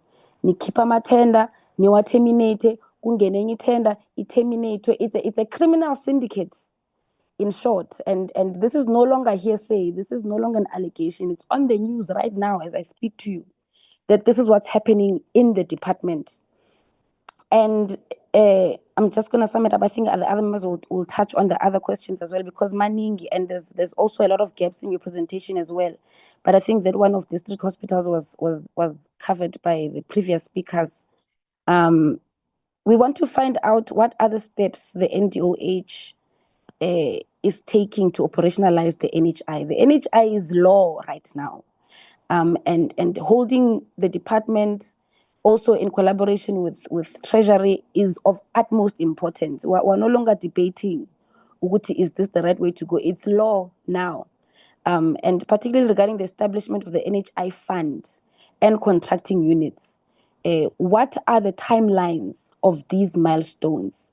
And how is the NDOH addressing the 200 billion funding gap for the NHI? And what measures are in place to ensure fiscal sustainability without increasing our taxes? Thank you so much. Oh, lastly, I'm so sorry. Lastly, this is in regards to SAPRA, Minister. I'm sure you're aware that there's a group of people that have raised issues in regards to the toxic work environment and alleged administrative malpractices at SAPRA. I'm sure you've got the memorandum and you are finished with the details of such. We're asking that this investigation be taken away from SAPRA. They can't be investigating themselves when it's the leadership at the core of these investigations that are being brought to the forth. So that is my only request. I think if you can just appraise us on how that can be tackled, that would really assist. Thank you so much. Thank you, Chairperson, and good morning to the Minister, staff, and colleagues. My apologies for switching off my video. It's a signal problem. A few questions from my side. Can you just explain Chair, sorry, excuse me, Mr. Van der Staden. Chair, my appointment time has arrived. I'm sorry, so I'm not going to hear Mr. Van Staden. I'm looking out. I'll log in immediately when I finish. I'm sorry about that. Thank you, Minister. We understand. Thank you, Chair. Now on slide 41, the losses of 40 million. Can you just please elaborate a bit more on that? I couldn't hear if you was explaining it, and if you did, my apologies for that. Sorry, a few questions from my side. I just want to know what measures have the department put in place to see to it that implementation problems be solved. What is the reason that irregular expenditure is still so high, and how are you addressing this problem? Are there currently any precautionary measures put in place to combat corruption, mismanagement, and maladministration? I think the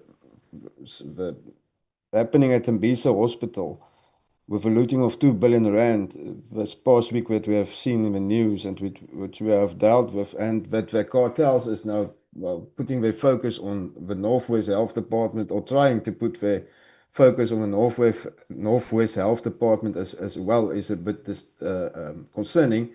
And I would say that we should do intensive audits must be done at all provincial hospitals across the country to try and to stop this thing. The other question is, what is the reason for the department not implementing consequence management? What is the reason that invoices are paid before services are rendered or goods are delivered? What is the latest update regarding the building of new hospitals and clinics, the appointment of doctors and nurses, the procurement of beds and medical equipment, as well as medicine? Can the department provide us with an update regarding the medical legal claims and the medical legal claims management system. What measures or plans have you put in place so that retired medical professionals can be utilized when there is a shortage of doctors and nurses?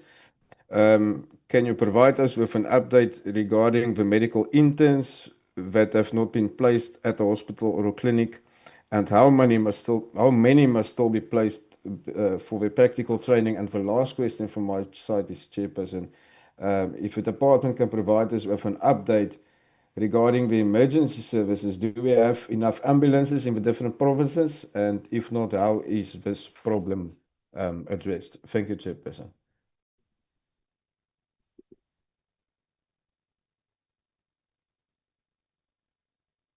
Thank you, Chairperson, and thank you very much to the Department of Health for their presentation. I have a few questions around the financial and also on the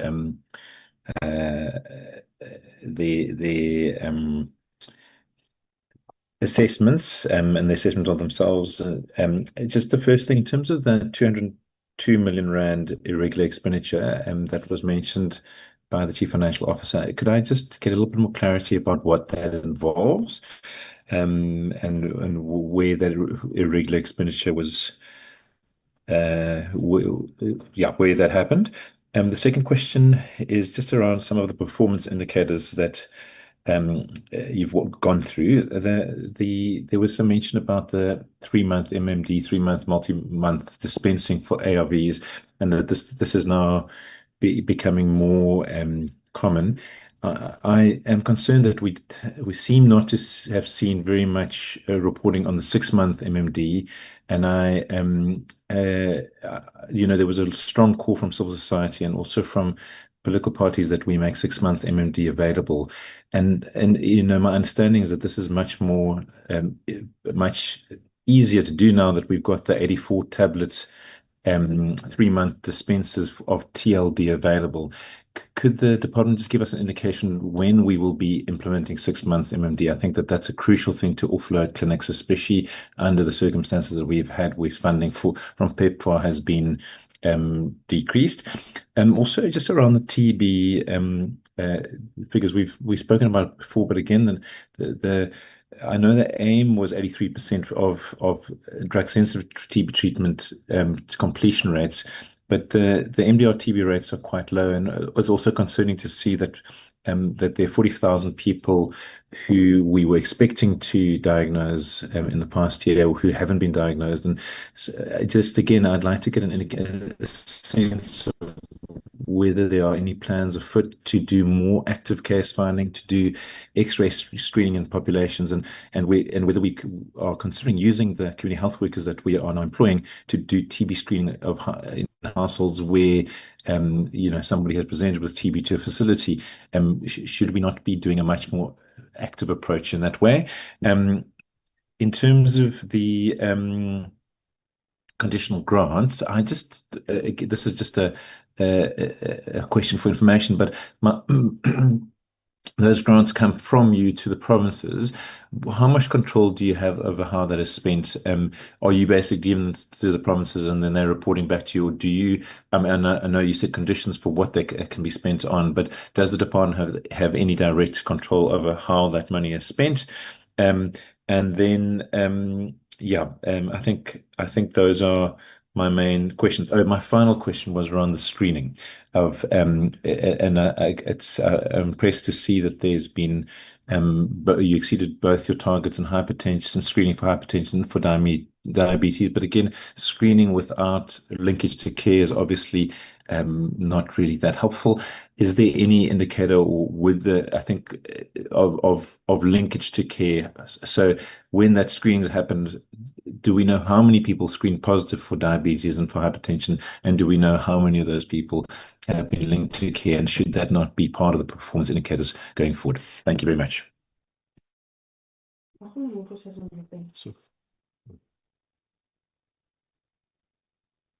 No, thanks. Yes. Thanks very much, Chair, and thanks for the report by the department. Firstly, if we can get clarity around the allocation for mental health care.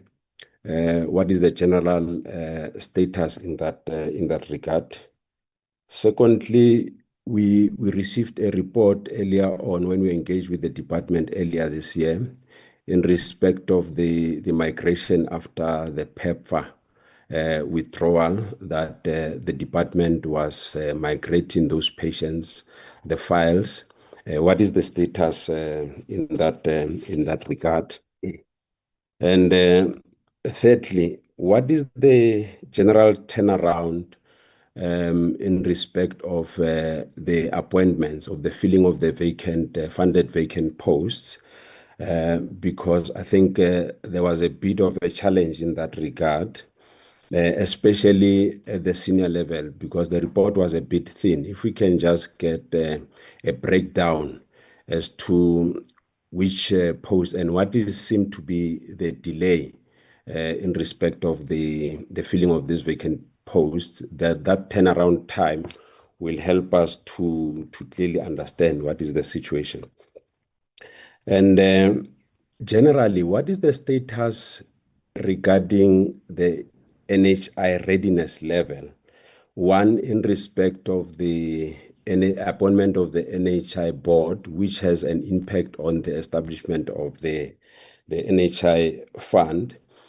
And if we can get a breakdown in terms of the digitization in the hospitals, in terms of the patient files, how far are we? Because most of the problems that we are having, and we've been receiving this report that this is happening, but can we get a succinct report in terms of how far we are?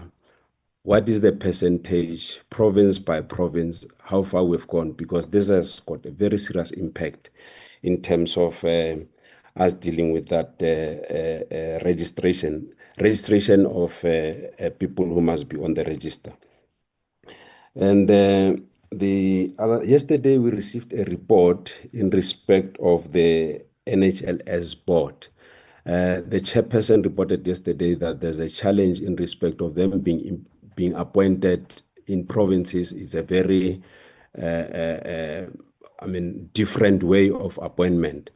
Can we have, or is there any way in which this can be improved from the side of the department so that we can have stability in the board? The other issue is around the strategy that the department has. What we have seen in Tembisa Hospital is but a tip of an iceberg. Is there any strategy to go province by province to go and establish what really the situation is? Because as I've said in the past 2 days, and that has been confirmed by the FFC, that the reports that we are receiving, they are misleading. And it's a pity the minister has left. But I wanted to implore on him, and I will make a follow-up with him, that he must go sit back and find a way, even if he might not like this, but he is being misled. And the reports that he's receiving that are going to be tabled in front of us are in fact misleading. We are on a time bomb. We're having a situation whereby these reports do not correlate with what is happening on the ground. And I implore on the leadership of the department to seriously look into this question, because what is happening in the police services, in fact, it's what is happening within the Department of Health. I implore on the department to look seriously into this matter, and we must develop a very clear strategy as to how we are going to look into these issues. I would want to have a report that would say, this is the situation, and investigate further as to what is happening in those provinces or on the ground. Thank you very much.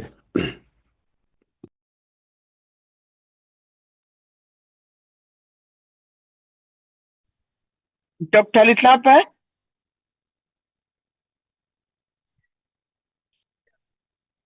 Thank you, Chair. This is just a brief proof of life that it's me, and I will switch it off. My first question Thank you for the report. My first question goes to the fact that today is World Mental Health Day. So I will start on the issues of life as demanding, and just on a small matter where the province and the government is not complying with the directives of the Deputy Chief Justice. A memorial was supposed to be put up for the many, many lives lost. And to date, that has not happened. Where do we go in terms of compliance with that request or that directive? Because thankfully, the minister is the one that instituted the Ombuds investigation and Judge Museneke coming up with the findings that he came up with. The second question is, people in the townships, in the villages, still wish, when they have other diseases, still wish they had HIV because they feel there's better treatment from the state with excellent involvement of the Department of Health in terms of access to treatment. When you look at cancer, and as a person living with cancer and living in Gauteng, unfortunately, people are dying needlessly from cancer because of no access to treatment. Why is the department not being involved in a major killer like cancer, like they are involved with HIV and TB, in relation to ensuring that the institutions are properly equipped to properly investigate, that there's access to treatment and access to diagnostics so that people can be diagnosed early, and that after they've been diagnosed early, they don't sit on waiting lists from stage 1A to stage 4 and then qualify for palliative care a few years later whilst waiting. You go to Charlotte Maxeke Hospital, you see foreigners being prioritized, foreigner files being prioritized for treatment, and locals dying in queues. So the question I'm asking is the excellent work that the department is doing in HIV, why can't it be done with other diseases? So that the issue of access to treatment and availability of drugs, availability of diagnostic and investigation is looked at a national level like we do with HIV. Still on the issue of HIV, targets about decreasing new infection rates, non-pharmaceutical interventions for prevention, issues of social and cultural norms that promote HIV. Where are the plans to come up with those interventions? Because even though treatment is important, we cannot treat ourselves out of this pandemic. If prevention doesn't work, and it doesn't necessarily have to be only pharmaceutical prevention, if we don't change social behaviors, and we see very little of that. So how do we move to changing or to adding that part so that as we have 95, 95, 95, we also have targets in terms of reduction of new infection rates that are measurable, that can be overseen. Now, there's the issue of health information. My colleagues have touched on the issue of the NHLS board. The two last issues would be, can we be given a report as to what is happening about the availability, placement, employment of health inspectors? We can't wait for another disaster of children dying from poisoned food, from shops that are not inspected. So is there any report on how that is being rolled out? How are we ensuring that there are posts that are filled with warm bodies so that inspections are done and our people can be safe? And whilst on that issue of food safety, I've been witness to events of people intoxicated from dagga cookies and vandalizing a habitat. Now we are told that SAPRA only deals with health benefits and health claims around the cannabinoids and dagga plant, and that the other aspect of those things being in foods are something that have to be left to agriculture and to the health ministry. We're now seeing increased dagga use, dagga psychosis in our youth. We're now seeing violent crimes driven by drugs. What is the department doing in terms of all these issues where, from a judgment, we as Parliament have failed to come up with regulations around that? We're now industrializing cannabinoids, and we're leaving hemp to agriculture, and we see destruction in society. What is it that the department can do around these issues?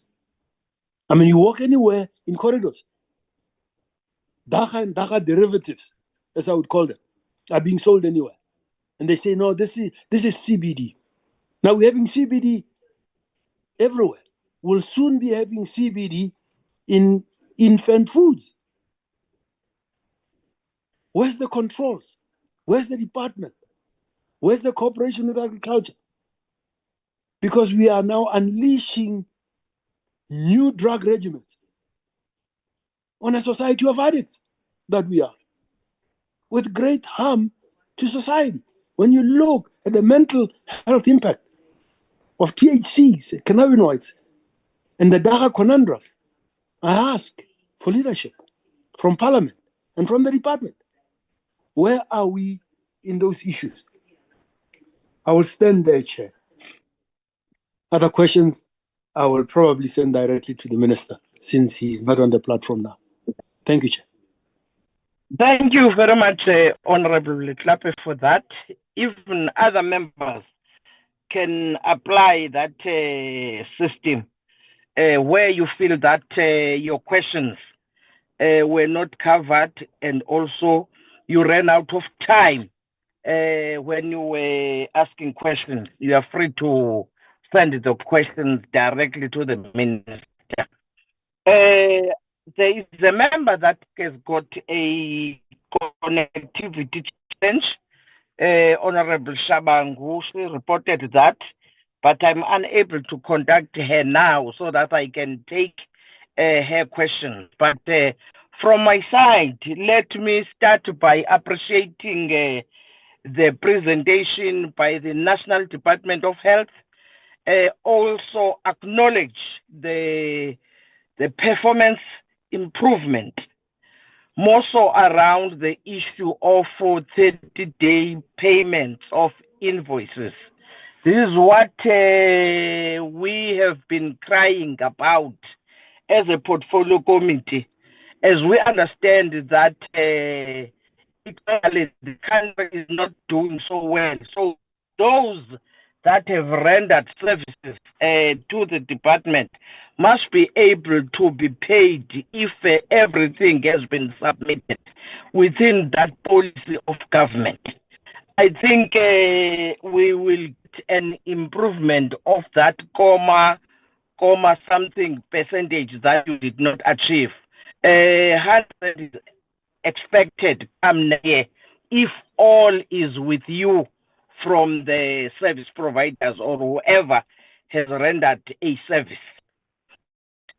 So the minister talked about a court order.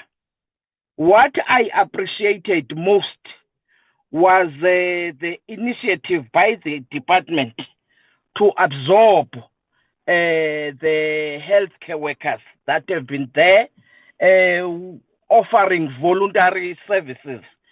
Some were on contract, some were volunteers. And we pressed you, and you had an intention to absorb. Now that there is a court order, that court order we will be pleased if it can be followed up and be implemented. It can also make your case stronger. If the amount that was appropriated was not enough, it can make your case stronger to Treasury to say, we have not done enough as the department. There is also this order now. We've been saying this. There's also this order now that forces us to absorb these healthcare workers. And also, what we expect from government departments and yourselves is the customer satisfaction, patient satisfaction, and also employee satisfaction, because a happy employee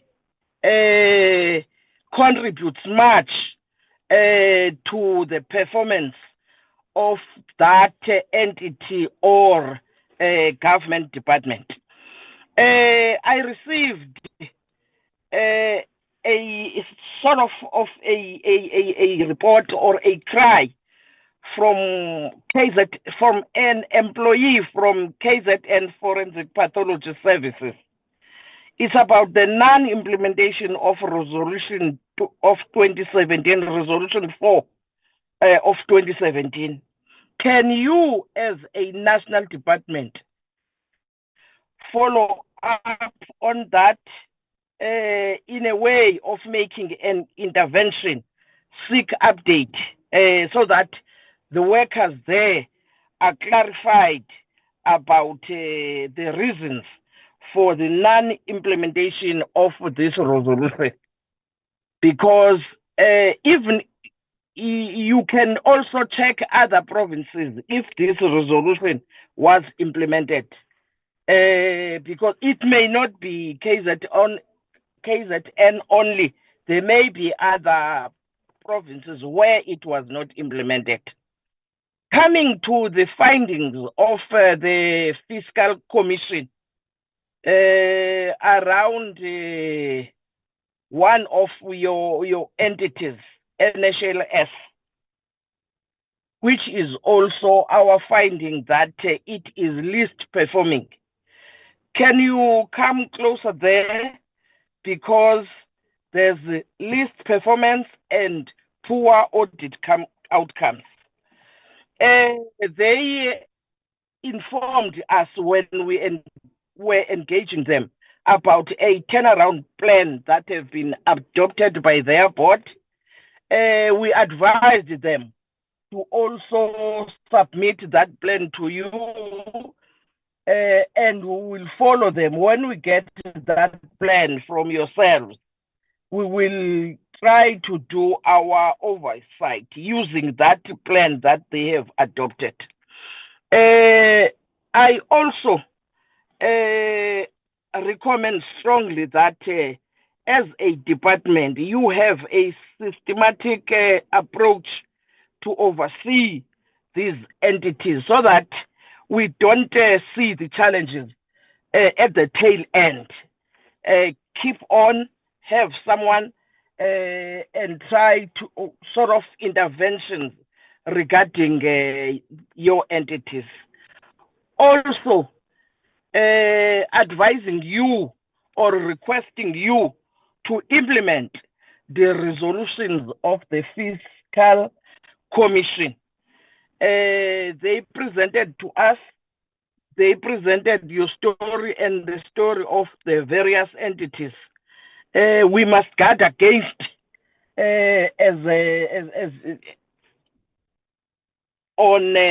repeated findings. That is something else against the law, to continuously have a qualification. I think I wanted to raise those things.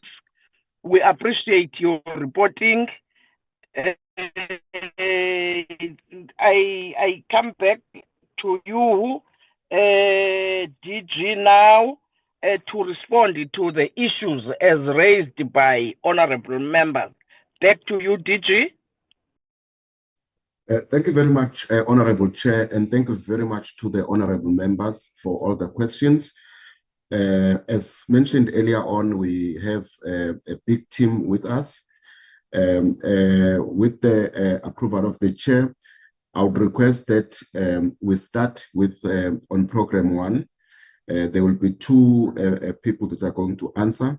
The acting CFO, there's quite a number of questions on financial related matters, on what we're doing around the issues of corruption, but also audit outcomes. There is an issue of specific 202 billion irregular expenditure. Where is that? The acting CFO has been taking notes, is going to deal with all of those financial related matters. Then I will ask Ms. Q. Gambu. There are specific questions on performance management and the payment of incentives, the turnaround and the filling of vacancies, if she can deal with those matters. When they are done from program 1, then I will invite Professor Crisp from program 2. There's quite a lot around NHI readiness, formation of the board, the timelines, the accreditation, and also the digital health and the digitization. All that work, I will allow Professor Crisp to deal with that. When Professor Crisp is done, I will then invite Dr. Fikile Nonhlanhla-Ndlovu.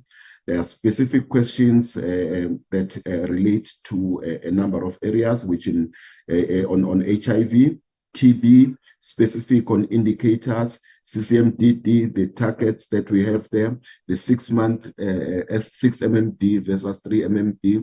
Why are we not implementing that now that we have 84 TLD tablets? She's going to deal with that. But I will also, on dealing with that, probably Khadija from our pharmaceutical services, in terms of the whole value chain of supply, will also need to come in and assist with that. Thereafter, I will invite Reverend Morewane from program 4. With his team, there's a number of questions on community health workers, and then also just on PHC related matters, including environmental health, food safety issues, when are we appointing those environmental health officers. He's going to deal with that. Thereafter, Dr. Mahlati will come in. There are issues around emergency medical services, forensic forensic issues that were raised even by the chair, and the other issues. He's going to deal with that, and also on hospitals. Lastly, I will invite Dr. Anban Pillay on program 6 on state entities. There's specific questions around state entities and a number of things that have been raised, and we've all been taking notes. Then I will come in at the end. Probably the minister would have joined by then. Thank you, Chair. Let me start then with the acting CFO, followed by Ms. Gam. Thank you very much. Thank you, DG and Honorable Chair. My apology for background noise. We have Heritage Day celebrations here in the department, so if you're here, it's not in my office, it's outside the building. Chairperson, let me start off with consequence management. There's a question on consequence, or a number of questions on consequence management. I know that the AGSA is of the view that the department is reluctant or is not taking or implementing consequence management. Chair, that is not 100% accurate. We have explained to the AGSA that on consequence management, the processes that we are following is that for irregular expenditure, we first need to do a determination, and then we need to do investigation. And once all of that have been done and submitted through the Loss Control Committee to the Director General or to the Accounting Officer for consideration and determination, then that process is handed over to our Labour Relations Office, where the hearings then start, and it's a lengthy process. Unfortunately, it's not something that you can complete within 30 days. So, Chairperson, on consequence management, the department is indeed in the process with the consequence management actions against the individuals who were found that they have transgressed the PFMA and that there weren't any valid reasons for them not to adhere to the PFMA. So, Chair, just to give the comfort that indeed the department is attending to consequence management. Members will recall about 3 years ago, there were no action from the department or no movement. And I think this is why we have indicated on the audit outcome slide under the movement that is there, and that indeed the department is taking this matter seriously. Chairperson, on the Loss Control Committee, there was a question from Ms. Clark, Honourable Clark, on the Loss Control Committee not obtaining supply chain management documentation. Once again, Chair, we are working in accordance with the framework issued by National Treasury on the irregular expenditure determinations and how that should be handled. So documentations are obtained from supply chain or from any unit who might have incurred irregular expenditure, and that is being assessed and looked at by the Loss Control Committee, because that's part of the process to determine and establish whether indeed the expenditure do meet the criteria for irregular expenditure. So I can assure the honourable member that indeed we have processes in place. It's not that the department is not doing it. Unfortunately, at the time of the audit, when that is taking place, there's a snapshot and a view at that specific point in time. They're not looking at the bigger process and how we are conducting our processes, Chair. How do we prevent irregular expenditure? Chairperson, and I will get to that as well. The department, after the criticism that we've received around irregular expenditures and the department is not taking action, there's no consequence management, we have reviewed all of our processes. We have re-established the Loss Control Committee. We have relooked our internal control processes and the processes within our supply chain management environment, where we can early pick up any potential irregular expenditures. So, Chair, at this point in time, I don't think our processes fail us. We are picking up prior to incurring irregular expenditure. There has been retraining of officials, reminding them, and circulars being sent out, reminding them of the requirements of processes to avoid that we incur any irregular expenditure. So I think we have tightened up our process at national, where we have control over the processes, and through that, we really prevent some of the irregular expenditure. Chair, I want to, Honourable Leroux, also ask about the 202 million rands of irregular expenditure. As I've indicated, that is historical. For the past financial year, what we have added as a potential irregular expenditure is 50 million rands. However, the 202 million rand is a balance that was sitting at year end, where we and that some of that included digital vibes. So it's historical. On my slide of the audit outcomes, I've indicated that the irregular expenditure over the past 7 years, in the year 21-22, it was sitting at 359 million rands, and last year, 23-24, it was sitting at 403 million rands. And at the end of 24-25, the 31st of March 2025, it was sitting at 202 million rands. So that is coming down, Chair, and this is the process that I'm alluding to, that unfortunately it is a lengthy process. It's not a quick process as some of the users might think. So that is a process of condoning some of that irregular expenditure. It needs to be investigated. We need to establish how it was incurred, what's the reasons, and then we need also to apply approval to condone that irregular expenditure. So, Chair, that is coming down. And as I've indicated, at the 30th of September now, that amount is sitting at 165 million rand. And that's once again an indication how the Loss Control Committee and the colleagues are working to address that historical irregular expenditure. So that the bulk of the 202 million rands is sitting as historical. Only about 50 million rand was added this year. And once again, Chair, that is an item that we have debated very long with the AGSA, and it's about connectivity for our clinics. And that also leads me then into to the point where the perception is that we are paying for services before the services were rendered. Not 100% accurate, Chair. We comply with the PFMA.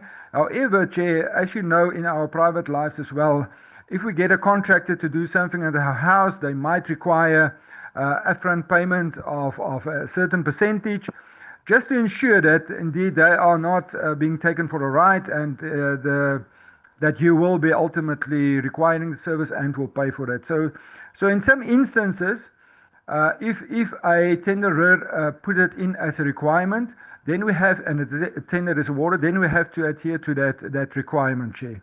So we have also tried to explain to the AGSA how the systems are working, but I think there was a communication gap. But the CFO indicated that he will revive that discussion with the AGSA before we conclude our next audit, so that we can clear those misunderstandings and what is exactly required from the department. Chair, I'm quickly looking at what is Honorable Khumalo, you're quite correct. There's observation from the AGSA that we did not take appropriate steps to recover the revenue owed to the department, or the monies owed to the department. So once again, there is a bit of a challenge between us and the AGSA.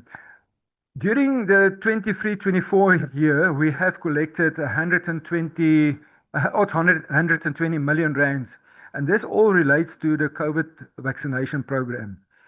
In the past financial year, we have collected in excess of 450 million rands. So we couldn't understand why the AGSA is of the view that the department is not taking steps to collect money whilst the colleagues are working. So once again, Chair, when we are working with debtors, there's always queries. Debtors are disputing certain information, and it's a forward and backwards process. But at no point in time we have given up on the revenue collection. And just for information, Chair, the COVID-19 vaccination program, the total debt that we have recorded in the department books was around 2.9 billion rands. The department have already collected 2.3 billion rands, and for the current financial year, so the outstanding debt, to answer the question, Chair, is sitting around 600 million rands. We have already collected this year, once again, in excess of 120 million rands, and it is ongoing. So at no point in time has government or the department given up and say we're not going to collect. There's constant communication with the debtors, and we are trying our level best to collect all of those funds. But there are challenges in terms of disputes that we need to address, Chair, so, and this is taking some time. So overall, Chair, the question on the service bonus performance, Chair, that was revoked from DPSA.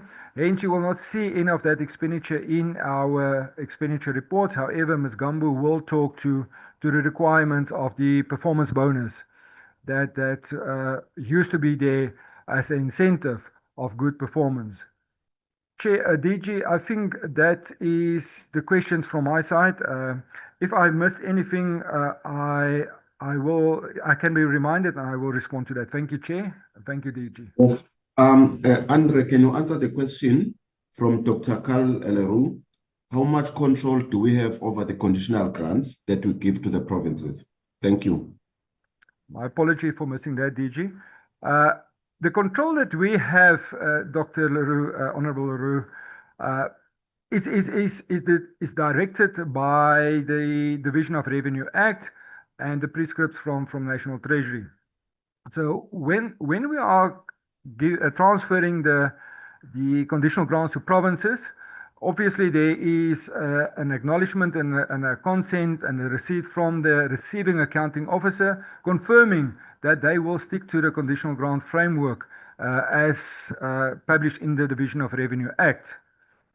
During the year, if the department detects that there is challenges with the implementation of those conditional grants, or that they deviate from the framework, then there is a process in terms of the Act that we need to engage the receiving accounting officer, which is then the provinces, The National Accounting Officer will engage the receiving accounting officer, indicating the shortcomings or the challenges that the national department has picked up with the implementation of the conditional grants.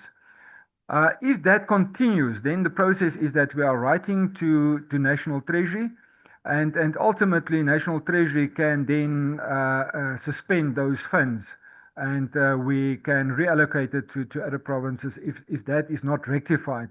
So there is a process. Direct control that we have is actually limited. It's more on monitoring and monitoring the implementation of the grants and the monthly reportings that we are getting from provinces. We have our provincial financial management unit that is monitoring that, and on a monthly basis we are also reporting on the progress of the implementation of the conditional grants and expenditures to National Treasury. I hope that answers it, DG. Thank you, Chairperson. Thank you. May I then invite Ms. Gambu to come in, our Chief Director for HRM. Thank you, DG. I'm struggling with proof of life. So if I may go ahead, Chairperson. Good morning, honorable members. Oh yes, there I am. I am alive. I'm dealing with two questions. One from Honorable Khumalo. Oops, I need to close this. One from Honorable Khumalo and one from Honorable Motubasti. With regards to the question from Honorable Khumalo, in 2019, the DPSA issued an incentive policy framework which outlined how our bonuses, performance bonuses, were going to be reviewed and scaled down in public service. So from 2018-19, in terms of that directive, our department in public service could only award bonuses up to a maximum of 1.5%, down to the financial year 2020-21, where departments could only spend up to 0.5% in performance rewards. With effect then from 2021 to 2022, departments were not allowed to spend any funds on performance bonuses. Hence, you see in our annual reports from that period, we were spending R0. We could only, from that period, only spend funds in respect of pay progression, i.e. only 1.5%, where we move from one notch to the other based on whether or not we've performed satisfactorily. That was with effect from 2021 to 2022. So at present, the DPSA is still reviewing the PMDS in terms of whether or not there will be performance bonuses in the future. We have not been advised. Now, Honorable Motubati, with regards to the turnaround time in the filling of vacancies, as I think Ms. Zondi indicated, in the previous financial year that ended in the 31st of March, were largely affected by the fiscal control measures. Because as you know, the regulations say that we need to fill vacancies within 6 months of being vacant. However, we could not reach that target due to all the requirements that were put in place by the control measures from National Treasury and the DPSA, because those required that we do extensive consultations between the two departments. So on average, in the past financial year, we took as long as between on average 8 to 10 months to fill the vacancies. However, given that now the fiscal constraints have been lifted, we have gone back to the normal targets. Thank you, DG. I'll end there. Thank you very much, Ms. Gambu. May I invite the professor, Professor Crisp? There's quite a lot for you to deal with. Thank you very much. Yeah, thanks, DG. Good day, Honourable Chair and Honourable members and colleagues. In a room where there are two computers, can we just switch off the one? Okay, sorry, we're just trying to stop the sound. We've managed to quieten the Heritage Day, but we haven't managed to quieten a second computer. Just close it. Okay. Thanks very much. Thanks very much. So the question I will deal with are related to the health market inquiry and to the National Health Insurance. So in response to Honourable Clark's question about the health market inquiry, we have reported in a separate meeting solely dedicated to health market inquiry to the Portfolio Committee late last year. And we have also reported on the 24th of February where the Honourable Minister had a press conference on the implementation of the health market inquiry. It was a whole morning, so a very detailed presentation on that. And we've also answered a parliamentary question in March, question 1391 in March, on what is happening with the health market inquiry. So I won't go into any details, but just for the completeness sake to answer Honourable Clark's question, the department is not going to implement the health market inquiry in the format that it was recommended. You must remember that this was a market inquiry by the Competition Commission under the auspices of the Department of Trade, Industry and Competition, and it is not an instruction to the Minister on implementation of anything. So it was also conducted and reported on a period long before the National Health Insurance Bill was in Parliament and certainly before the Act. And so there are things that were anticipated in the health market inquiry report and recommendations, but they are not what happened entirely in the end. So we have to avoid making duplications and creating parallel structures. We did report on that, so we are not recommending or not going to pursue the creation of another public entity in parallel to the current 5 entities and the NHI as a supply-side regulator. However, all the activities of that supply-side regulator are under development. They have all hit some snags. For instance, the issue about the regulation of infrastructure and issuing of licenses would have been governed under Section 36 to 40 of the Health Act. That act was adjudicated by the High Court to be not constitutional. It went to the Constitutional Court, and the hearing in the Constitutional Court on our appeal was on the 9th of September. So we will await the outcome before we can proceed with anything to do with that portion of the recommendations in the health market inquiry. There were also recommendations about a multilateral negotiating forum and setting of tariffs in the private sector. We embarked on a process together with the Competition Commission. The Minister of Trade and Industry published draft block exemptions to try and bridge the period that we're dealing with. They were not well received in the marketplace. There were legal opinions, and we are not able to proceed with them in that format. And we have embarked on a new process to define a new set of regulations that we hope, in accordance with the legal advice that was given to the 2 departments and the Competition Commission, we will be able to pursue. So I won't go into all the other recommendations on OMRO, etc. They are all in the previous reports that we have given. But I think everyone must be assured that the content of the recommendations and the intentions are being taken extremely seriously. We're just trying to find the most suitable ways to make sure that they link into the developments of the various reforms anticipated in the health system. There was also a question by Honourable Clark about why the department failed to submit the accreditation framework to the National Health Council. We missed the agenda of the last council of that financial year with the report, with the document. It went to the National Health Council Technical Committee, but it was not submitted in time for the financial year. But it has been submitted and it has been presented to the National Health Council now. And it is the accreditation framework that we are proposing that we will present to the board once the National Health Insurance Fund is established as the accreditation framework for the board to adopt. Of course, the Department of Health has no jurisdiction and no legal mandate to implement an accreditation framework. That will be the mandate of the NHI. And that brings us to the questions asked by Honourable Chiro, and that is they were around specific milestones. So the first thing was, I think if I didn't miss here, the reference was to 3 phases. The Act does not have 3 phases, it has only 2 phases. So maybe just to clarify what is there. The first phase ends at the end of 2026, so 2023 to 2026.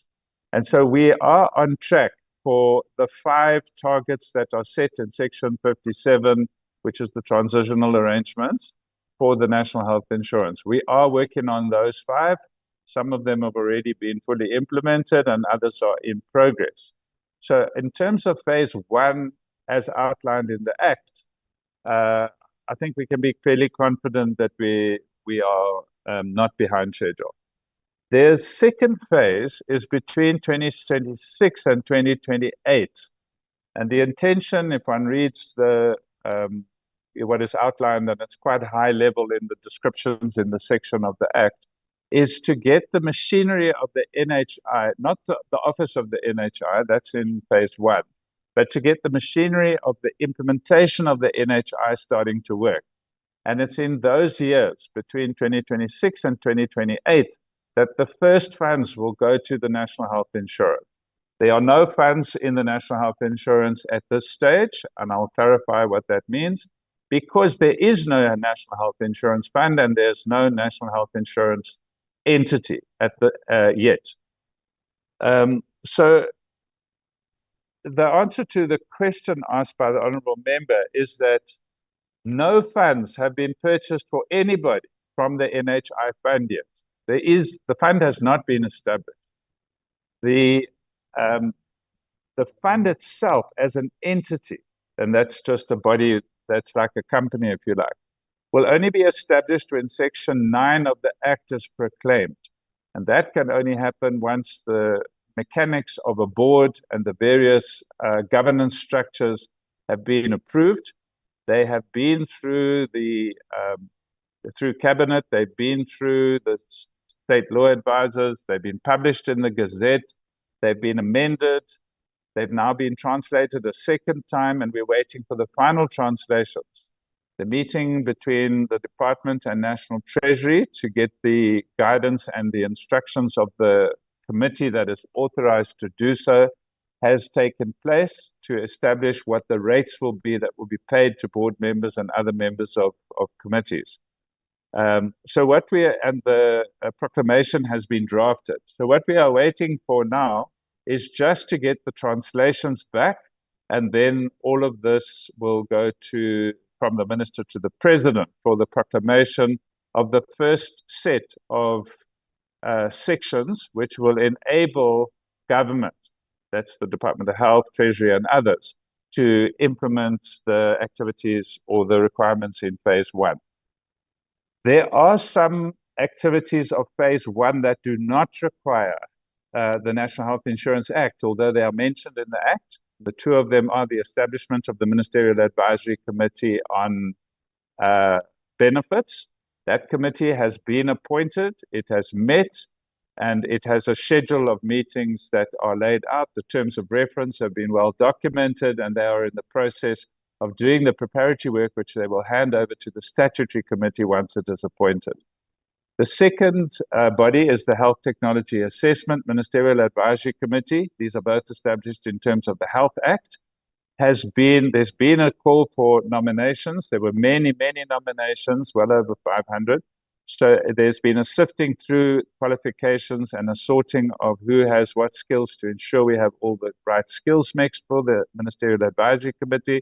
And later this month, there's a 3-day workshop to orientate on health technology assessment, and we're looking forward to that. So I can assure the Honourable Member there has been progress, but until we actually establish the National Health Insurance as an entity, it cannot be awarded a budget by yourselves in Parliament. I think we have historically we all talk about Treasury allocates budgets, but in fact we know that it's Parliament that allocates budgets, and you will not be able to authorize a budget be allocated to a non-existent entity. So the question is, where's that money coming from? And that was a question that was asked. There was somebody who asked a question. I can't see quickly now. The question was asked about the sustainability of the funding of the NHI. So this is outlined in Section 49 of the Act. And broadly speaking, Section 49 provides 4 major sources of funding. The first one is all the money we've been talking about today. Out of the almost 300 billion that is allocated to the 9 provincial departments through their legislatures, the national department, including the money that goes through conditional grants to provinces, the Department of Correctional Services, but excluding the money of the South African Military Health Services in defense. All the other money is the first of the 4 sources of funding, which will, over a period of time, move into the National Health Insurance Fund. It will be somewhere in the order of 250 million if we look at what the money is spent on at the moment. And it will not all happen at once because the mechanics of each of those different sources of funds is different. The second source of funds is the tax credit. There have been discussions with National Treasury. There have been lots of correspondence forwarded to the Minister. There was a discussion or various exchanges of papers that have taken place between bodies outside of government with government about the implications of the tax credit. The bottom line is that the state currently provides credits to the value of somewhere close to 34 billion rand to members and beneficiaries of medical schemes. And once those services are paid for by the fund, it would serve no purpose. In fact, it would be double funding for the government, yourselves and the tax authorities, to allow that money to be paid back to members of the public when that money is actually being spent for the delivery of their health services through the services of the NHI fund. Now, that clearly can't all happen at once, and there seems to be a lot of misinterpretation in the various court applications. Can't all happen at once, but it can happen systematically, and that is what we have been discussing with Treasury. Where would various thresholds be over a period of time without collapsing the current services? The last thing I think that was asked is in terms of the services readiness. So there also seems to be a lot of confusion in the public space, in the public discourse, that the NHI fund will run the health services. The NHI fund is not mandated to run any health services. The fund functions are outlined in Section 10, and the purpose of the fund is to purchase health services for all of us in the country. Difference is it will purchase a set of benefits that is the same for all of us. And those benefits will be paid for at rates that are fixed by the fund. That's essentially the model. But the fund will not run the services. The fund must purchase the services from both the public and the private sector. And it says so in no less than 10 places in the Act. So it's only at the point where there's an administrative structure in place and the digital systems are functional that it is possible for the fund to receive monies and therefore to pay it to accredited providers to look after us as the members of the public. And the last comment I'll make then is around the digitization. So to enable this all to happen, there's a promise in the legislation. It's implicit even in the Health Act since 2003, but now it is explicit in Section 40 of the NHI Act, that we will have a portable health record. What that means is that each person in society will register once with the fund, and from then on, our clinical records will follow us. Obviously, it does it electronically, and every time we are seen by any healthcare provider, whether they are doctors, nurses, optometrists, or whether they are specialists or generalists, our file will be accessible for them to continue our care and see what care has been given to us in the past. Now, that process is under implementation at the moment. Clearly, it's complicated. Even just for the public service, there are over 4,000 primary healthcare service points, and there are close to 400 hospitals of varying sizes. So getting the digital systems to all talk to one another requires quite careful planning and making sure that all the computer systems are speaking the same language and that they're able to share data. We call it interoperability. So a lot of the work, it's like building a house. Your foundation is not visible, but there's massive work that goes on before you see anything rising out of the ground. We are confident that the health patient registration system is now fully functional. We now need people to start using it as it is designed. The master health facility list is essentially designed and has the public sector data in it. And then the electronic medical records are already well underway in Free State, with some pilot sites in KwaZulu-Natal and Northern Cape. And there are plans for further rollouts later in this year. There are also very rapid implementation of hospital information systems that are taking place. The Eastern Cape has made massive progress, as has the Free State. KwaZulu-Natal has a system, and others are busy, either have already got functional systems or are busy studying which of these will be best for them. So, DJ, I think I'll end there just with my last comment to the honourable members is that the NHI is not an event. It's not a light switch that we just switch on. The Act was an event, it's time. But the implementation is a journey, and there are going to be many years between now and the full implementation of the National Health Insurance. Thank you very much. DG, back to you. Thank you very much, Professor. Honorable Chair, may I invite Dr. Fikile Ndlovu to deal with all HIV, TB-related questions that were raised. Dr. Ndlovu. Thank you very much, DG, Honorable Chairperson and honorable members. I will start with the question on... Dr. Ndlovu. Am I audible? I would like to see you. Yes, please. Thank you. Am I audible and visible? Yes, thank you, Doctor. Thank you very much, DG. For connectivity, I will switch off the video so that I'll be much better audible. I will start with the honorable member on prevention. I think the honorable members, as they've also alluded, that prevention is probably our weakest area in terms of our response, particularly in driving it. And I think the impact of PEPFAR funding had a significant impact in terms of prevention at a community level because most of the funding was going there. But irrespective of that, I think if you look at the programs, particularly our primary health care linked to our community health workers, they were the ones who were roped in right at the beginning to assist us in terms of finding the patients, but also continuing in terms of prevention. There is a question on saying, what have we been doing on the youth to drive prevention? There are programs that we are driving together with the provinces, looking at the youth zones that are being driven at that local level. And I think as it was indicated, even on the APP. But we are also looking and partnering with, from an innovation point, with the private sector through our SENEC structures around the issue of technology, AI use in terms of being able to reach our young people. And I think that was the question around what are we doing in being innovative? I think working with them because they are the ones who are driving those innovations.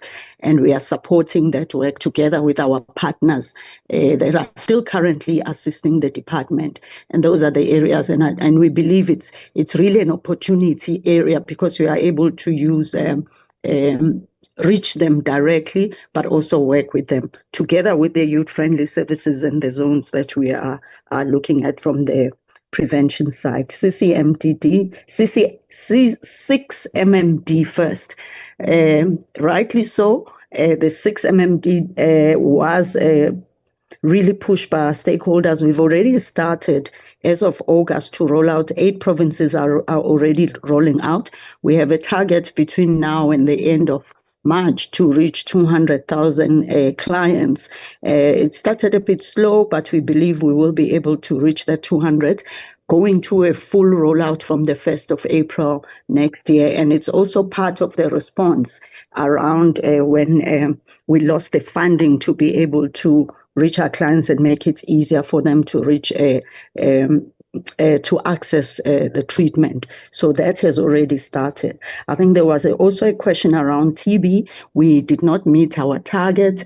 And as soon as we started realizing that we may not meet the target, the Honorable Chair and members would remember that the End TB campaign to try and test 5 million people with specific targets in the high-risk population and high-risk areas being our targeted approach. It's a way of us to try and identify 80% of the people that we believe have TB, which is the target, and being able to treat them so that we can be able to make a difference in terms of changing the success and the outcomes in TB.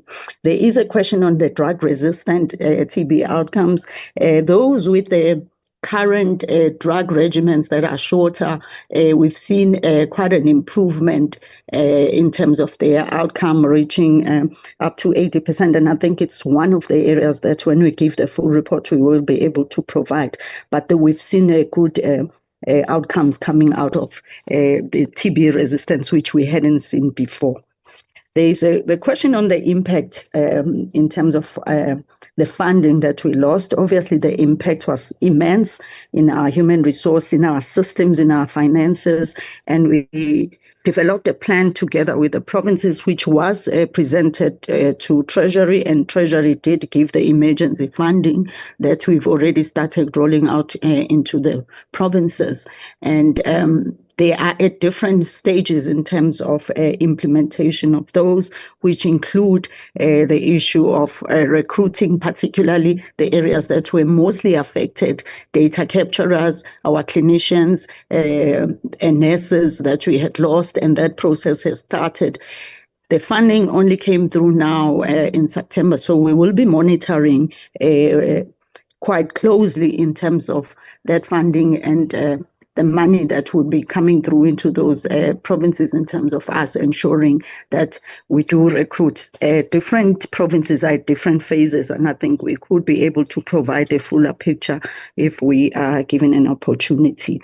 Around the systems as well, we were affected, and I think the first part of getting that emergency funding and also integrating it in the future into our conditional grants in terms of the rollout is part of the long-term plan on the sustainability. But also, it's the coordination of the donor funding that the department is looking at through the Office of the DG, just to be able to target the areas that are left, together with the global fund that will be coming in to be able to also leverage on the areas that we've not been able to fund.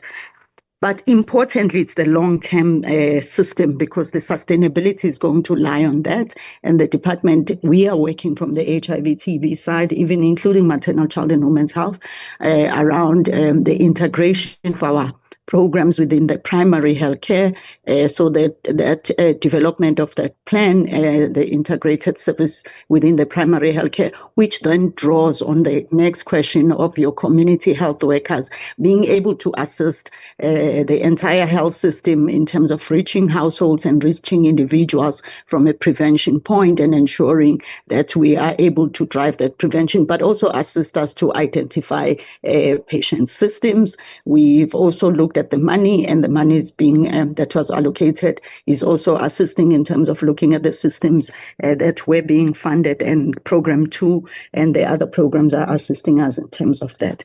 There's a question on key POPs in terms of what happened. The files did come back via the districts, and they were then sent to the facilities, and the clients were engaged.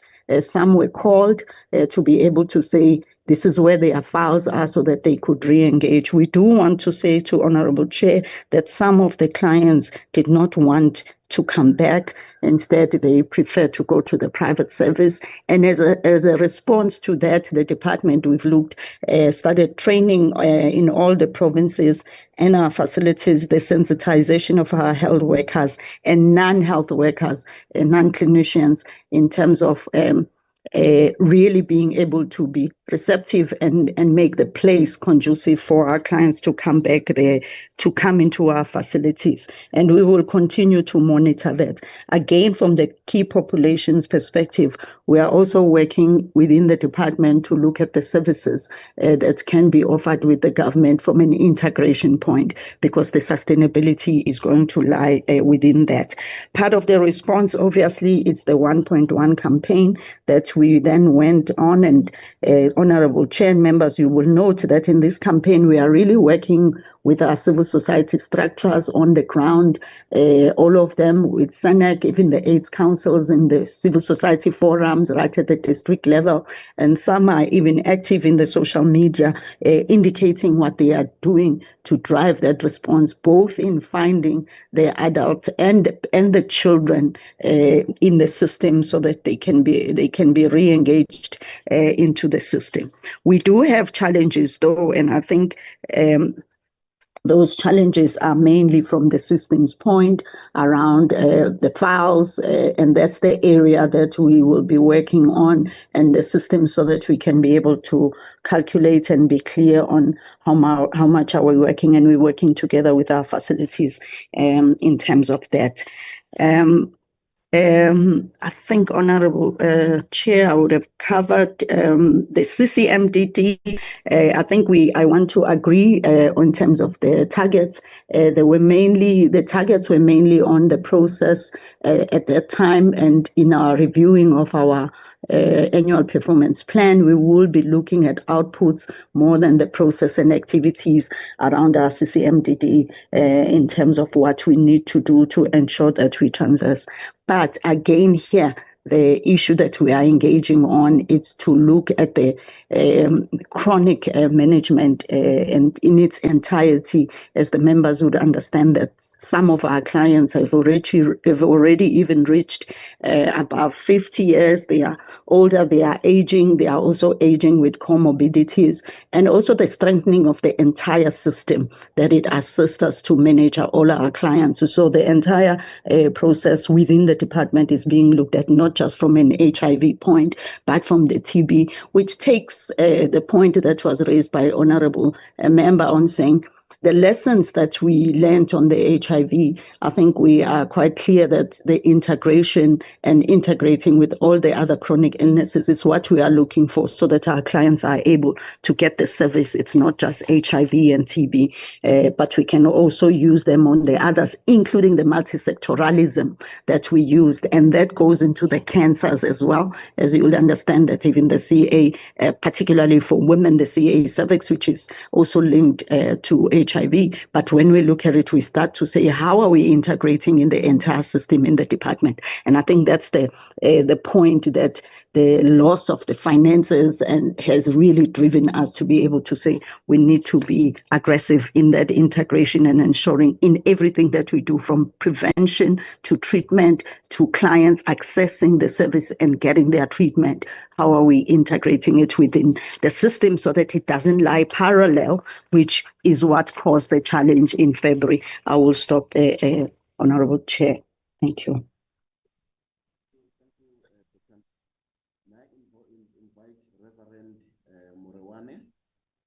There's a few questions on CHWs. Is that all, DG? You still have time? If you think there are questions that we have not responded to. Yes, yeah. I'll just wrap up the team chair now, and then I will also come in and then hand back to the chair. Reverend Morewane? DDG, good day, and good day, Honorable Chair, and the members of the Portfolio Committee, and the Honorable Minister. I'm sure if he's here, Honorable Minister, and other colleagues on the platform. I just want to deal with the question on the community healthcare workers, and Honorable Chair, having proven my existence and the fact that I'm not a ghost, I'm asking to switch off the camera to assist the bandwidth.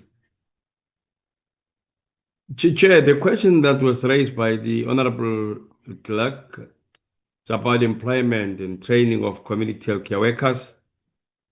I must say that we are on course in terms of the process of preparation for employment of community healthcare workers in response to the court order.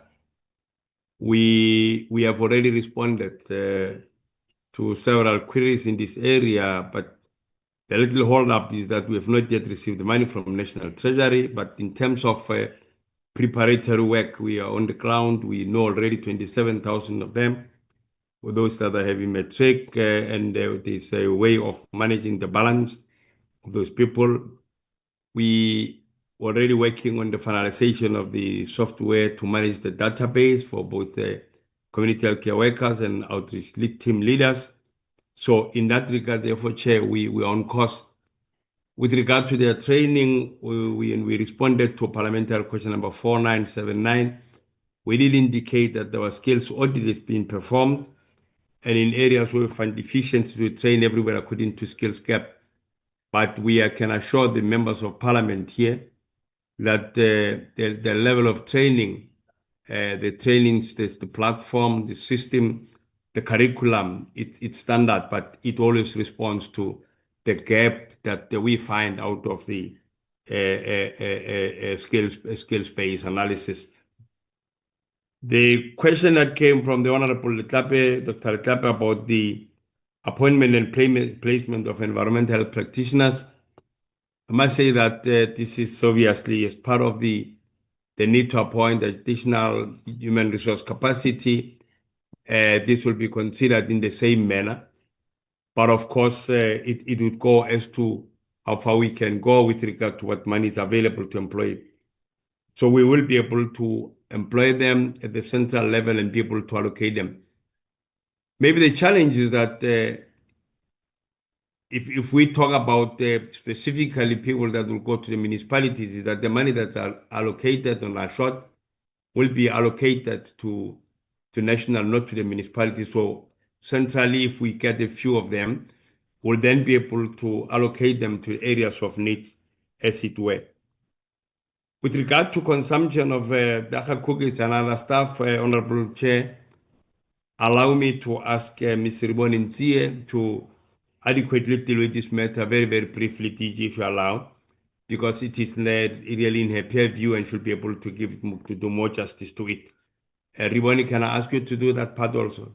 Thanks very much. Thank you very much. That's me there to show that the one responding to the questions. I will switch off the video now. And good afternoon to all honorable members and seniors from the Department of Health and colleagues. I will respond to the questions on mental health. I'll start with those. And perhaps we can then ask the Chief Director for Environmental Health to respond to the issues of safety, food safety. But if not, I could also talk to them, but they will have much more details in terms of that. There are 3 questions on mental health. The first one is from Honorable Mutubadze, asking about the implementation of the Mental Health Healthcare Act. And the Mental Health Care Act, I'm sorry, can I just close the door? There's some noise coming through. Give me a chance to close the door. I'm sorry.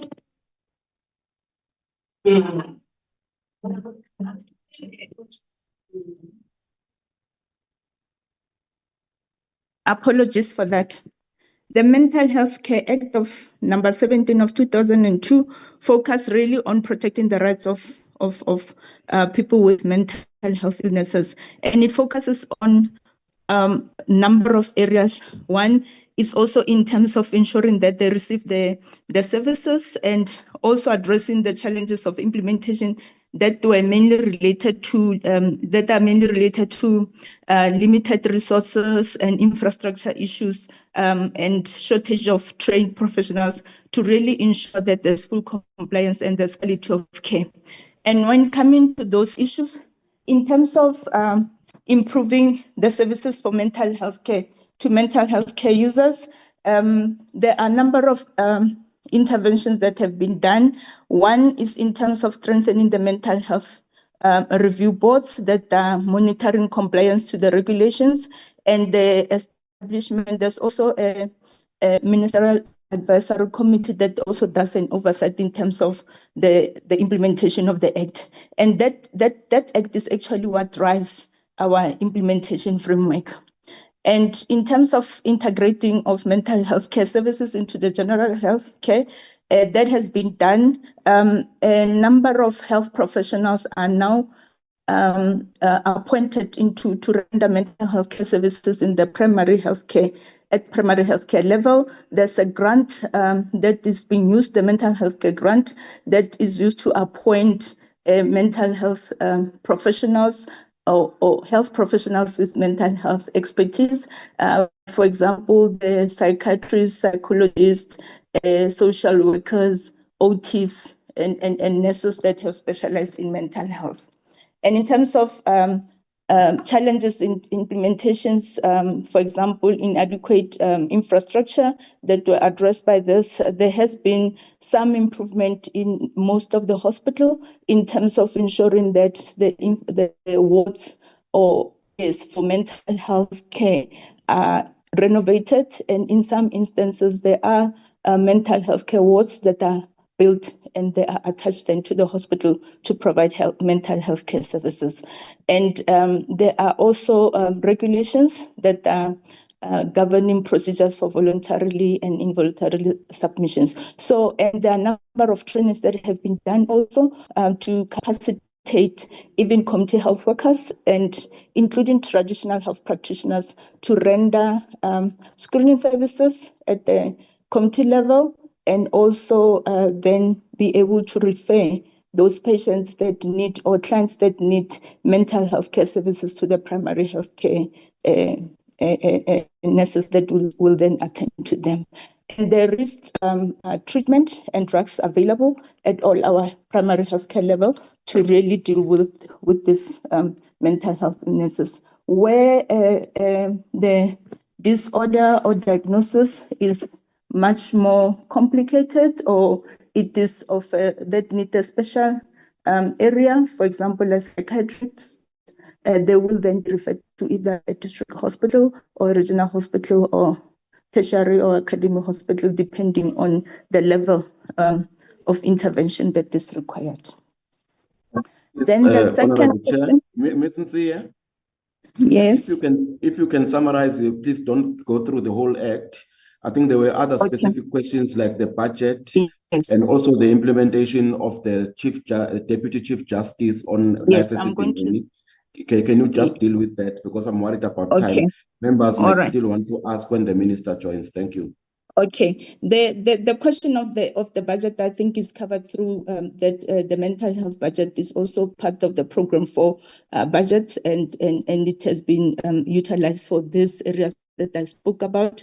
But in addition, I've also spoken about the allocation of the mental health care, the mental health grant. So when coming to the question from Honorable Letlhape on the arbitration award from Justice Dikgamu Seneki on the erection of the monument, that I will refer to the budget vote speech of Premier Panyasali Sophie that was made in July or June, indicating that the province will erect the monument for recognizing or commemorating the suffering of the victims of Life Esidimeni. And the other question, it was talking to what the department is doing in terms of substance abuse, regulating the substance abuse, particularly on the use of dagga. And on that one, I will refer Honorable Letlhape to say that in this instance, the regulations that are governing substance abuse are actually the regulations that fall under the mandate of the Department of Social Development. And we are working with the social development together to address that implementation of the Prevention and Treatment of Substance Abuse Act. And our part as the health sector is mainly around the treatment of people that are already diagnosed with mental disorder or substance use disorder. Thank you. I will stop there. Thank you very much. Reverend Morewana, I thought you will deal with the list of the 7 hospitals that were found to be ideal, the district hospitals. There was a specific question from the member on that one. Or I will deal with it when I wrap up at the end. May I request Dr. Mahlati to come through? There's quite a number of questions. One on the in terms of the priorities, the appointment of doctors, how we will ensure that the provinces that are disadvantaged. There's also a number of questions on infrastructure. Over to you, Dr. Mahlati. Thank you, DG. I've just have my camera. I'll switch it off now and deal with the questions in the interest of time. I will start with one. There was a question on an infrastructure program about contracts that are not closed in the provinces. Chair and honorable members, yes, there's been some challenges with the implementing agents, and our implementing agents are mainly the IDT, Independent Development Trust, the Development Bank of South Africa, and KUGA. And we've experienced quite a number of challenges with IDT as an implementing agent. And there's been high-level engagements with them such that there are some projects that are being moved from IDT to DBSA because of non-performance. There are others that would take over as the national department from a project management point of view to oversee. And it's not that all contracts are not closed. The only challenge is that from an infrastructure point of view, these are multi-year projects. Some of them get impacted by the lack of payment of invoices. Others failure to supervise from the implementing agency point of view, and others just the disturbance sometimes because of community protests and all that. But that is something that we're managing. There was also a request of the audit of all hospital infrastructure. We will be able to provide that and submit a chair to the committee later on, because I'm sure there's a lot of detail that we'll have to look at, right from the clinics to district hospitals, regionals, right up. But I must say that the emphasis we're placing is on maintenance, because there is not much money really to be refurbishing all the time or coming up with new facilities. So we will make that available. There was a question around Gauteng hospitals, and in the light of what happened at Tembisa, whether other hospitals across the country have not been infiltrated. Certainly, I don't think anybody can say there's been no infiltration, but it's the question of to what extent and whether, there could be evidence found, in that. We've had reports about similar, kind of indications of similar nefarious activities, Northwest, Eastern Cape, KZN, and all that. There is a strategy to engage all the provinces. In fact, this coming week, there is going to be engagement with all the MECs, all the HODs, plus the 10 academic hospitals. They are CEOs and they are, a senior management starting there, and it will go down to the all other tertiary hospitals on just to find ways in which there are mechanisms as far as possible to prevent, these acts of corruption, or pick it up, when there are signs that being shown.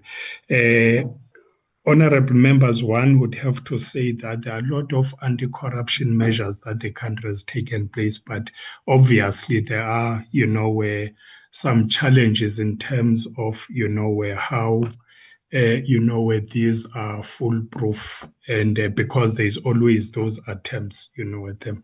There was a question also around resource allocation to hospitals.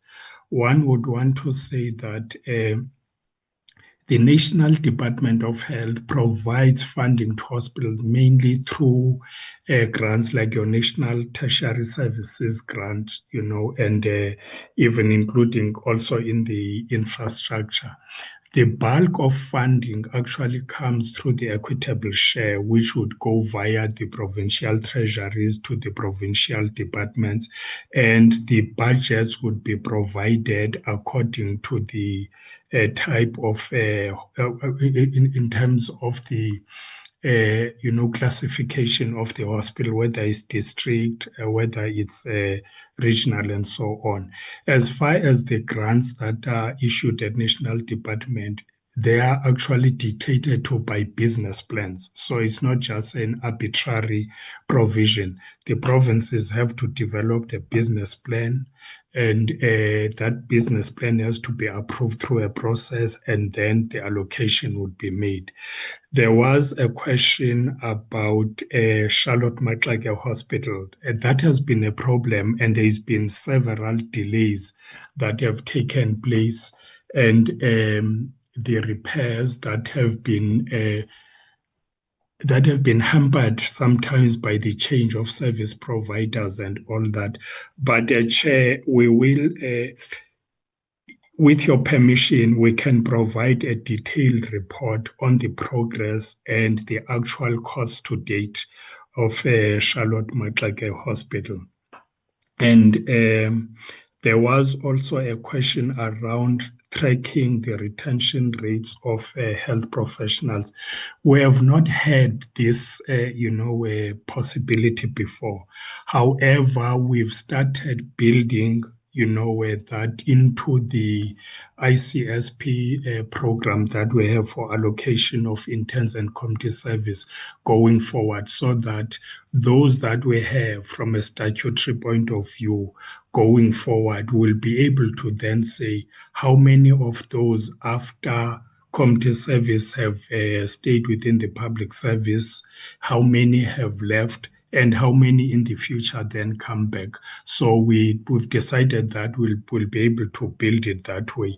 And the development of that functionality is quite advanced. There was a question around interns allocation at hospitals.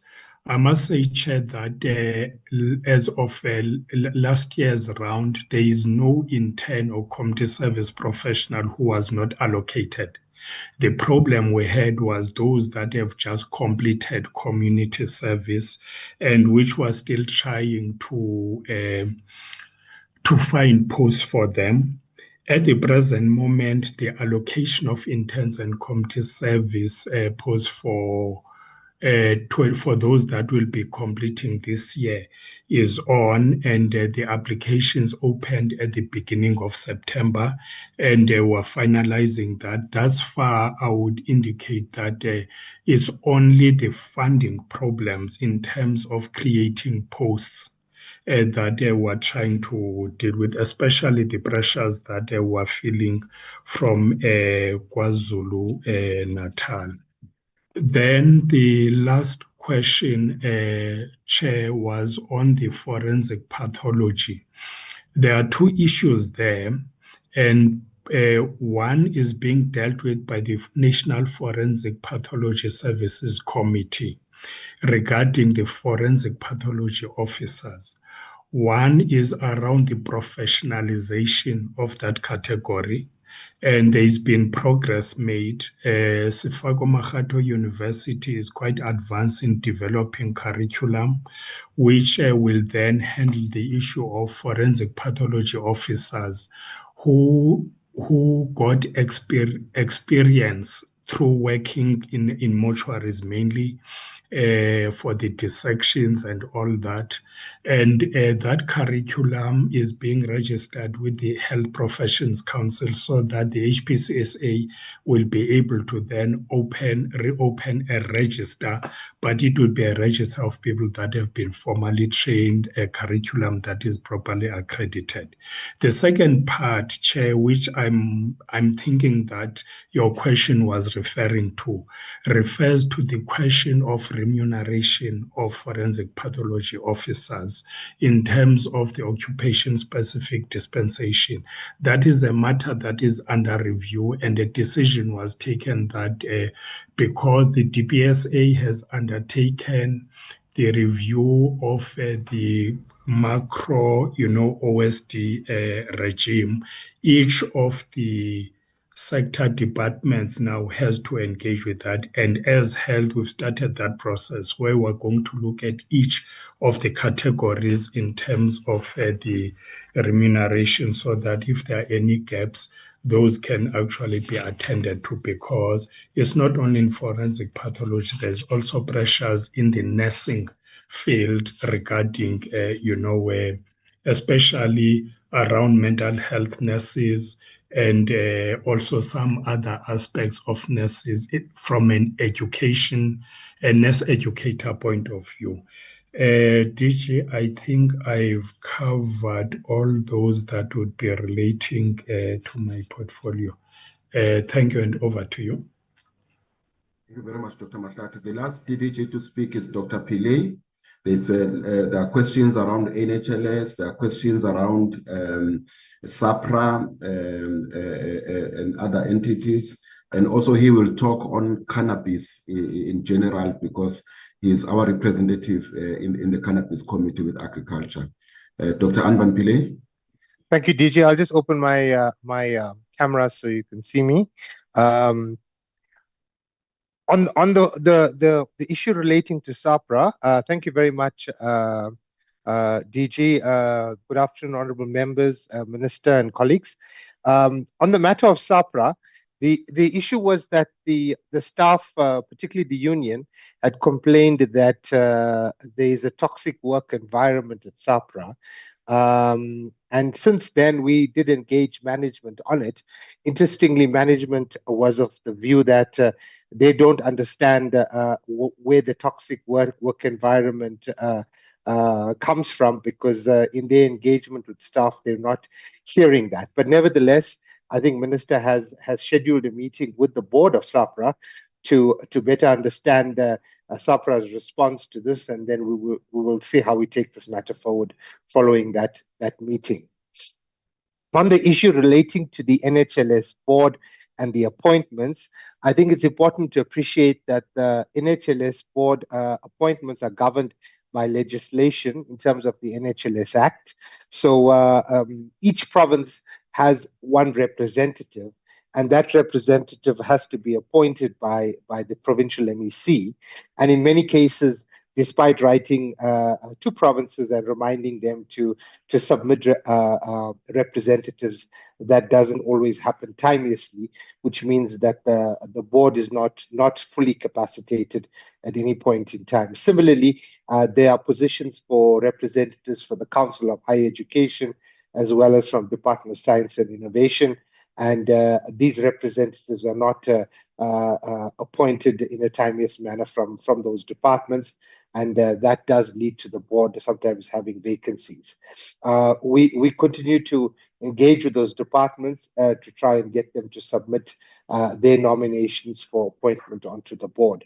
But nevertheless, the board has most of the members at any point in time. It may be one or two vacancies that may cause a challenge.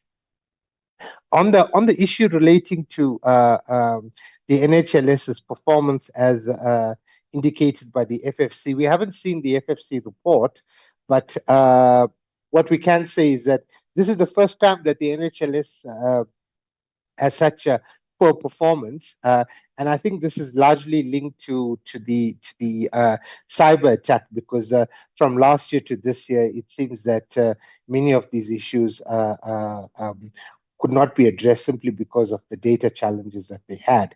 We're hoping that this will be addressed. The board has put together an audit implementation plan, which they will share with the minister, and we will then monitor the performance of the NHLS against that.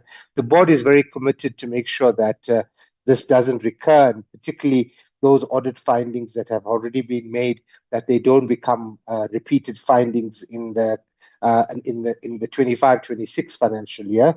And we as a department would also be monitoring that to make sure that that happens. And finally, on the matter relating to cannabis, you may recall that when we noted the concerns that the Honorable Letlape was talking about, where cannabis was found in foodstuffs and other products and freely available, we initially put out regulations that prohibited all these products. There was a huge outcry, particularly from those in the sector, arguing that those regulations are unfair, some of those products should be allowed, etc. We then withdrew the regulations, and Minister then requested that a ministerial advisory committee made up largely of public health specialists a look at the matter. The Medical Research Council has done a review of cannabis consumption in food and related products, and that evidence was presented to the Ministerial Advisory Committee, as well as a workshop was held with other departments such as Trade and Industry, as well as Science and Innovation. A report will then come to Minister around how we then regulate. But I have to say that much of the evidence aligns very much with some of the concerns that the Honorable Letlape had, that these products are freely available, they remain unregulated, and we would need to put in place regulatory measures to understand what actually is contained in them, because most of them are actually imported products. They're not produced in South Africa. And just going by the labels alone, one would have concern about the potential harm that these products could cause. Thank you, DG. I'll stop there. Thank you very much, Dr. Pillay. I will be very short, Chair, since the Minister has come back and has rejoined us. Just the 4 issues that I want to cover. There was a request for the list of 7 hospitals that were certified ideal. It is Bochabelo Hospital in the Free State, Dr. J.S. Moroka Hospital also in the Free State, Pretoria West Hospital in Tshwane, Tshwane District Hospital in Tshwane, Kwamagwaza Hospital in Melmoth in KwaZulu-Natal, Mseleni Hospital in Umkhanyakude in KZN, and Tabazimbi Hospital in Waterberg, which is in Limpopo. Those are the 7 hospitals. I think the second one, the issue of cancer services, especially in Gauteng, as raised by Honorable Letlape. Yes, we are concerned, and the Minister is concerned about this matter, and it is one of the matters that will be discussed with Gauteng Health. The Minister has arranged a meeting with the Premier and Senior, and also including Treasury in Gauteng towards the end of this month, just to try and address some of the issues. However, through the National Tertiary Services Grant, we have actually pushed Gauteng to invest more into some of the cancer services in the province. The third question was specifically on digital vibes. The National Department of Health or any other province, there is none that still has any contractual arrangement with digital vibes. We have confirmed that. The last one was a specific question on access to PrEP and PEP for vulnerable group. That was from Honorable Chirwa Mpungose. Yes, Honorable Chirwa, the department is trying its best to improve this access. I know talking currently and in future in terms of the introduction of lenacapavir, which is a long-acting injectable. But currently what we've done as a department, one of the things we worked with the Pharmacy Council and also with the HIV Clinician Society was to try and for better access to PrEP was to implement what is called PMAT, which is the pharmacist-initiated management of ART, so that they don't have to get a script for the medical practitioner to get PrEP, but the pharmacists that are specifically trained could be able to do that. And we even signed on a circular following Section 22A of the Medicines and Medicines Act in 2021. However, that was challenged by the doctors through the Independent Practitioners Association. It went to court. In the High Court, they lost, and then they took it to the Constitutional Court because they felt that it's a scope creep from the pharmacists to what the doctors should be doing. We are happy that yesterday, actually, the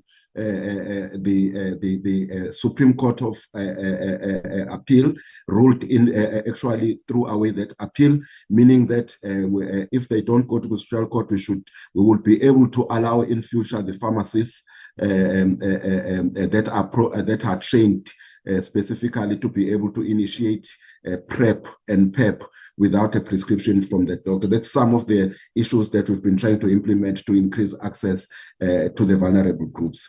I will stop there. The Minister is here, Honorable Chair. I don't know how you want to handle it because there are some members who wanted specifically to ask something to the Minister, but let me hand over back to the Chair.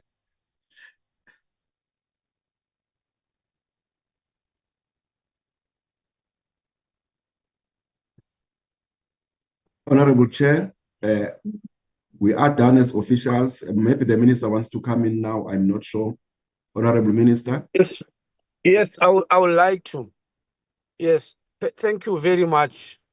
I thought I was going You can, Honorable Minister, you can come in, yes? Can you hear me? Yes, we do, Honorable Minister, you can come in. Yeah, can you hear me? Yes, we can.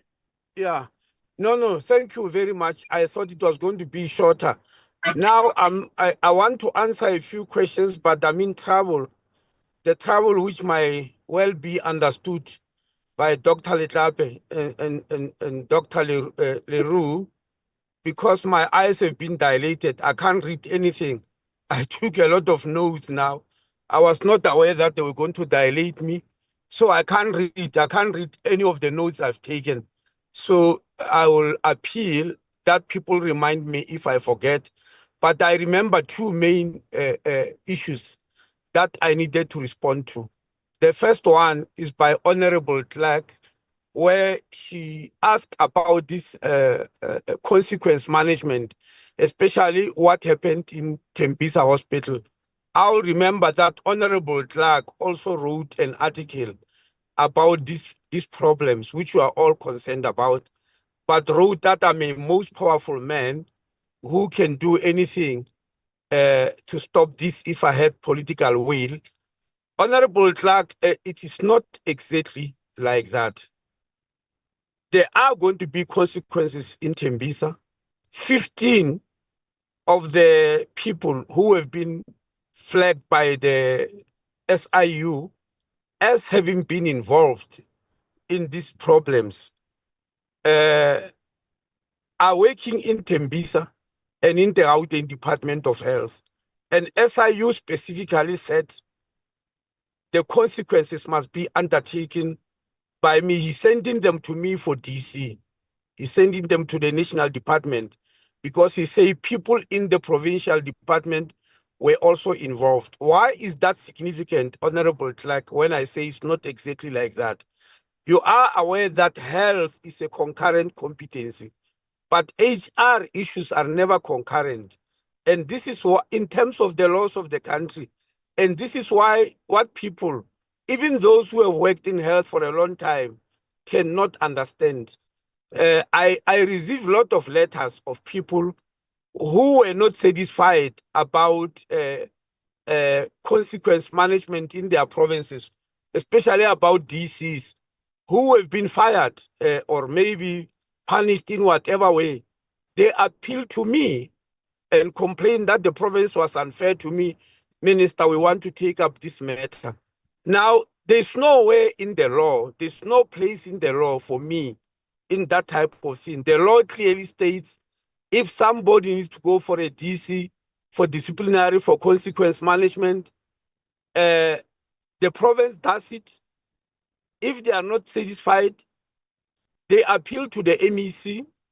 If they are not satisfied about the outcome of the MEC, they appeal to the what you call, to the conciliatory bodies, what do you call it, the CCMA. They appeal to the CCMA. If they are not satisfied, or to the chamber, to the what you call, to the PCBP, that's what they call it. If they are not satisfied, they must go straight to the labor court and then to the labor appeal court. The minister has got no entry point. And unfortunately, this is the present law of the country as it is.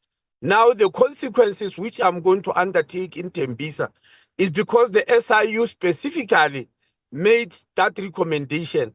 Otherwise, I was going to have no entry point. And I really want to emphasize this point because many a time when it happens, it's as if the national minister doesn't want to do anything or is washing himself off.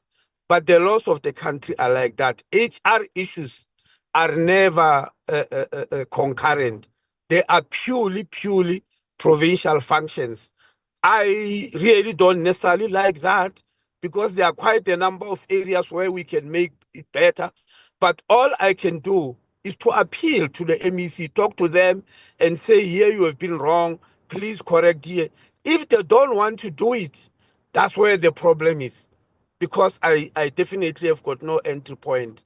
But there are going to be consequences, Honorable Clark. And for Gauteng, as the DG has already said, I've already made an appointment with the Premier of the province, the MEC for Finance, and the MEC for Health.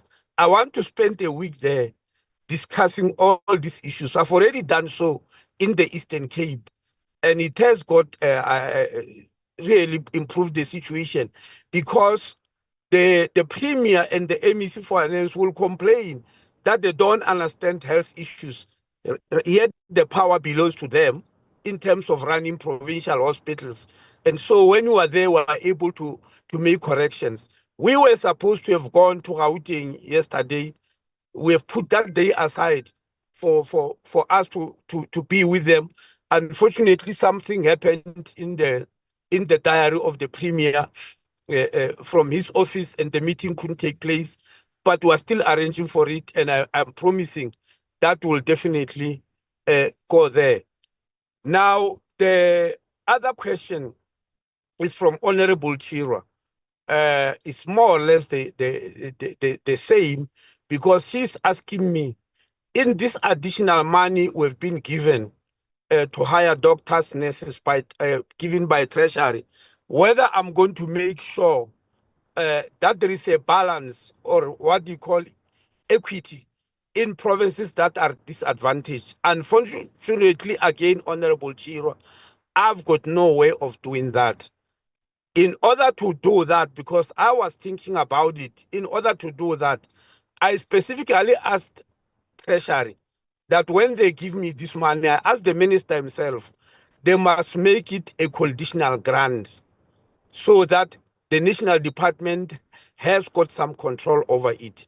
I was told point blank that that's not going to happen. This money is going to be equitable share. Actually, for those of you who might have listened very carefully, or you can still go and check, when the minister presented this budget speech in Parliament this year, the budget speech, you remember, that was delayed because of VAT issues. When he presented it, he specifically mentioned that this money is going to be equitable share. And he further mentioned that it means when it lands in the province have got a legal right to do whatever they want with it. I think you can go to the Hansard, you'll find those words.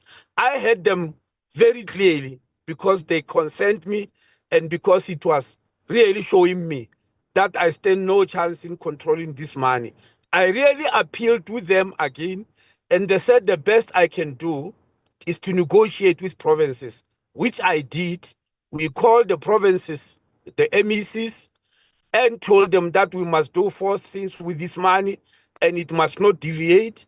They even asked me if I can write to their premiers and their MECs for finance to inform them about this decision because they knew that the money is equitable share. I did conduct a few premiers and I thought I'll do it in writing. Immediately, the Treasury writes to us to tell us how much money each province gets by equitable share. On Wednesday, I was still begging Treasury because up to today, they haven't told us anything. How much is it going to be? So what does it mean? It means that the province is going to get equitable share in terms of their formula. The formula that Treasury used to distribute money to provinces, which looks at their populations and etc. etc. Now, only after that will the province know how many doctors they will hire, and they can only hire in terms of what they've been given in the equitable share. That's why I don't even know how much is it going to be per province. I will hear from Treasury. I'm intending that because they promised me that they will give that letter today, and up to so far we haven't had anything about how much each province get. I will then write a letter to each premier and say you are giving so much for hiring doctors. Please make sure that that money goes to hiring doctors and to nothing else, even if it's equitable share. So I really want colleagues to understand these issues, because these are some of the issues we've been trying to correct in the NHI Act when people took us to court to say we are usurping provincial powers, because we wanted health care in the country to be uniform in the whole country and not depend what's happening in provinces. So Honorable Chirwa, I will try my best that the money get used in a way that the Treasury has decided, and not for anything else. But unfortunately, it's not in my hands to decide how much each province is going to be given. It will have been in my hands if it was a conditional grant, because then I will have looked at their needs, not a formula of distributing money which Treasury uses every time. Lastly, colleagues, Honorable Chirwa mentioned health being in the news for all the wrong reasons in recent days. I really want to plead with you, colleagues, because even yourselves, when you go to public hospitals, you go there to see what's wrong. Very rarely do members of parliament go to see what's right. And there are lots of things that are right here. The checkup I was going to do is at St. John's Eye Hospital. That's where I did 2 eye operations. This one I did last week. The first one I did in September. That's why I was going for a checkup. That's why they dilated me. Now, there was a feature article in one of the papers which were praising me for that, for going to a public hospital. Honorable Letlape has made that call many times, and I said I support him. I don't only support him by word of mouth. I actually go there for my treatment. As you know, I go a lot to Steve Biko. This time I went to St. John's for my eyes. As Honorable Letlape is encouraged, and I will encourage all of you. Now, this feature article was praising me, but something very, very painful was in that article. They said I'm so determined to promote public health that I was determined to risk my own eyesight by going to a public hospital. Now, colleagues, this is very, very painful, honorable members. To say going to a public hospital is to risk one's eyesight or whatever. Now, it's very painful, because what do doctors there say? The doctor who operated me, he is teaching. These doctors who are working in private hospital, many of them were taught by her. She is teaching at Vets Medical School. Every day, she teaches people how to operate eyes and what ophthalmology is. Dr. Letlape will understand that much, much deeper, because that is his specialty. And I'm sure he will agree with me that the statement that says I'm risking my own eyesight is completely out, completely out. Now, I want to challenge you, members, to come and see what's right, just for once, before you continue on seeing what's wrong. For instance, St. John's Eye Hospital, they see 700 patients every day. What they lack are facilities because of austerity. But in terms of knowledge and skill, they are top and excellent. And that's why today I'm seeing. I've been putting spectacles since I was the age of 18. I'm no longer using spectacles after this operation which was done, which somebody, a journalist, believe I'm putting my eyesight at risk. I'm no longer using spectacles when I've been using them since the age of 18. That is the type of skill that is there. I want you to come and see it. Even go there when you are sick, but we will help them with resources. And that's the problem with public health. There are no resources. I also want to challenge you, or invite you, honorable members, to go to Steve Biko. Yesterday, we hosted the president of the International Atomic Energy Board all the way from Vienna, who was coming to visit Nexa, but he also went to Steve Biko to see the nuclear medicine facility because it is using isotopes which they get from Pelindaba, and that's why he was interested. He made a statement. He said, "I never thought on the African continent in a public hospital I'll see what I've seen." But that's not what you'll read in newspapers in South Africa. That's not what we'll hear from honorable members. We'll always hear the things that go wrong. And of course, we are not hiding that they are there, and there are many. That's why we want changes in the way public health is being financed. So I want you to go there to Steve Biko, honorable members, and see the nuclear medicine facility. And what you all know is that 40% of the patients they see are referred there by private sector hospital. Nobody in the media believes that. I've told them many times. They believe I've gone bonkers, or maybe I smoked some marijuana or cannabis when I tell them that 40% of a nuclear medicine facility in a public hospital are patients referred there by private hospital. They are not referring there because their medical aid money is finished. No, they are referring them because they don't have that skill which that facility has got. They don't have the facilities that facility has got.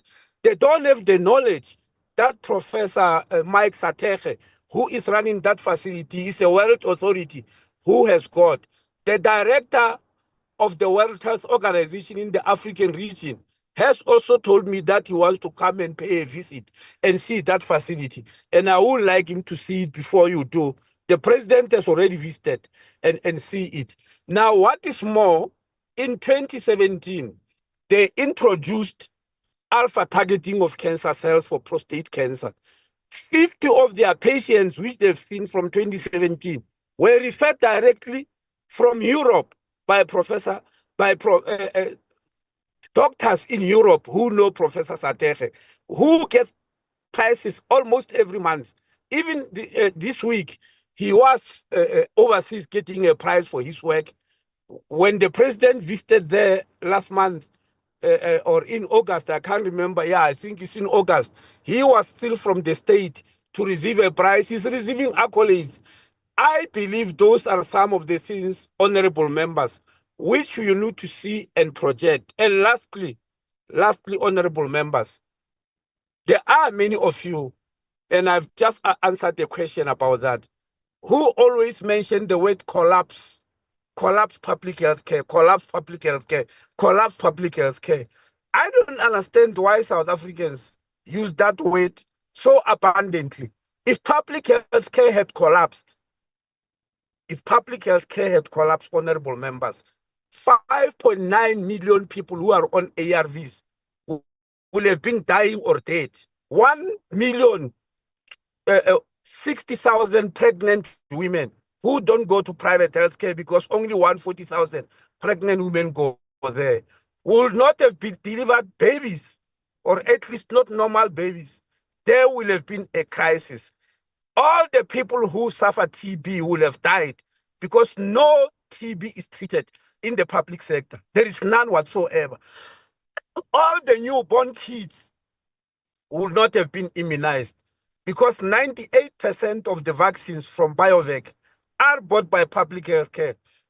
The private sector only buys 2% because they don't believe in preventative healthcare. Now, all those things are done in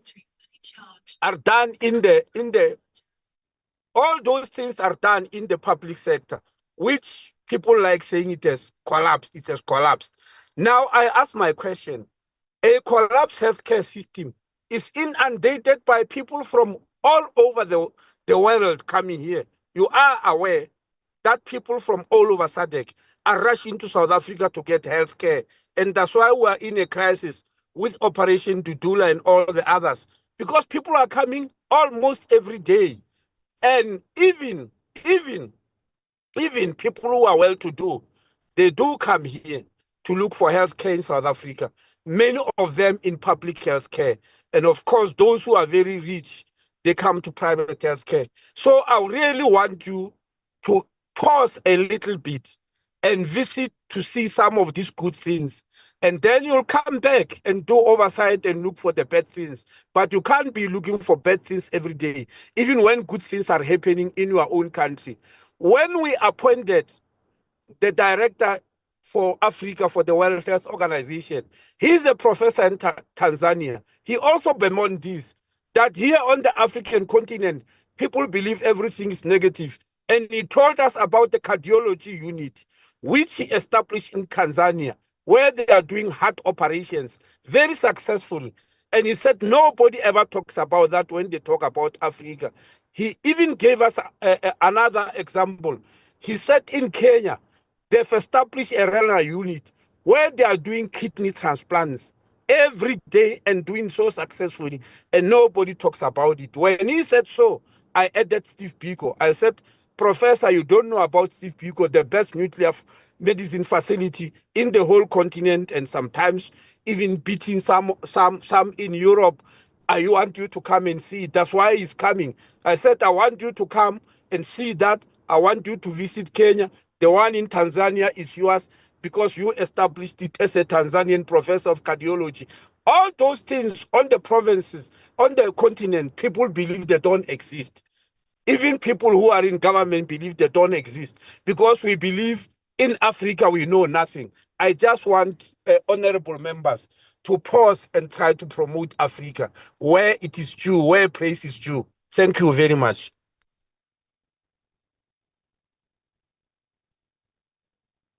Thank you very much, Honorable Minister.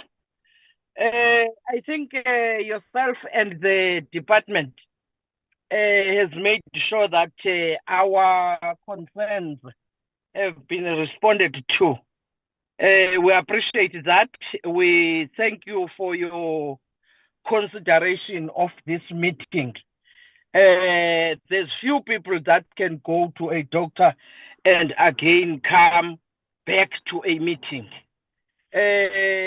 without discussing your condition, but we appreciate what you have done for this meeting. It's good to take the country into confidence about the issues. It's also good to give clarities. You have also reminded me of a meeting wherein, as members of this portfolio committee, we were pleading that this additional funding to hire professional health workers be made a grant. I still remember who was leading that discussion, and we all supported that, but it has been decided otherwise. You are reminding us of our responsibility and power that we can use as the portfolio committee to make sure that these provinces utilize that money in the manner in which we recommended it for, because it was appropriated for a particular, never mind that it has been made that type of allocation. Equitable, we will make sure equitable share. Equitable share. But we will use our power as the portfolio committee, adding to what you are promising to do to follow it up. We will also have to call or visit individual provinces to make sure that there is additional staffing in the hospitals and clinics. Honorable members, there we are. The department has been here to present, but what I can say is that, not referring to today's presentation, but just to say there is us whom you account to at the tail end, but there are those that you interface with in a daily basis. So what you are saying to us must be what they experience when they interact with those institutions on a daily basis. If we can do things like that, I think we will appreciate as a portfolio committee. Thank you very much for such a presentation, NDOH. Thank you very much, members of the portfolio committee, for such questions that you have asked. And also, we appreciate your approach, NDOH, to have the DG and the DDGs responsible for each program, so that there is that easy method of them responding directly to questions that affect their line of work. Thank you very much. I may say you are therefore, Minister and your team, released from the meeting. And Sorry, the Chair. committee. Yes, Dr. Klappe? Your Yes, indulgence, Chair. yes, Dr. Klappe. Just a request. It's not a question of answering. Would it be possible for the committee and the department to facilitate that we interact with the statutory bodies? There's lots of issues about human resources, professionalization of community workers, complaints management, that are things that we are not able to contribute to. And in the slightly over a year, we've never had an opportunity to speak to the statutory bodies. And secondly, Minister, that at a parliament level, that we look at the issue of reviewing how health works, making health or greater components of health national competencies. And as you've said, Chair, the issue of provincial failures being resolved with conditional grants and direct payments to service providers of a certain category from Treasury. I'm not expecting answers. I'm just putting it there that can this be part of the programs that we work on so that we could interact with the department and those that report to it on the suggestions that I'm making. Thank you for your indulgence, Chair. Thank you very much, Dr. Klappe. All what you've said is noted. I was also to suggest that whatever you think as a department has not been responded to adequately, you are free to write back through our committee secretary and also vice versa, honorable members. If you think some of your questions you did not ask because of time, you are free to write back to the minister to seek clarity on those. Thank you very much for your time. It's too hot in the Eastern Cape. I think now we will meet next week, as Ms. Majalamba always send invitations to honorable members and outside stakeholders. Until then we meet, let me first release the Department of Health. You are released, Minister and team. Get well soon. We need your services. Thank you. Thank you very much, Chair. Thank you, honorable members, for indulging us. Thank you. Thank you very much, Honorable Minister and Team Health. Honorable members, we are at this stage. That was the first and last presentation. I will always thank you for your time. You don't just log in and hang your coats. You participate fully. We appreciate that. The country is looking at you. I think the meeting now must end. The meeting stands adjourned. Thank you very much, honorable members. Thank you, Chair. Thank you very much, Chairperson. Thank you, and Chair. members. But I hope we worked so hard this week that we should have next week off. Bye. Are you lobbying, Vuyokazi, or lobbying myself? I'm lobbying the chair. We have an agreed upon program for next week also. Thank you very much, honorable members. Bye.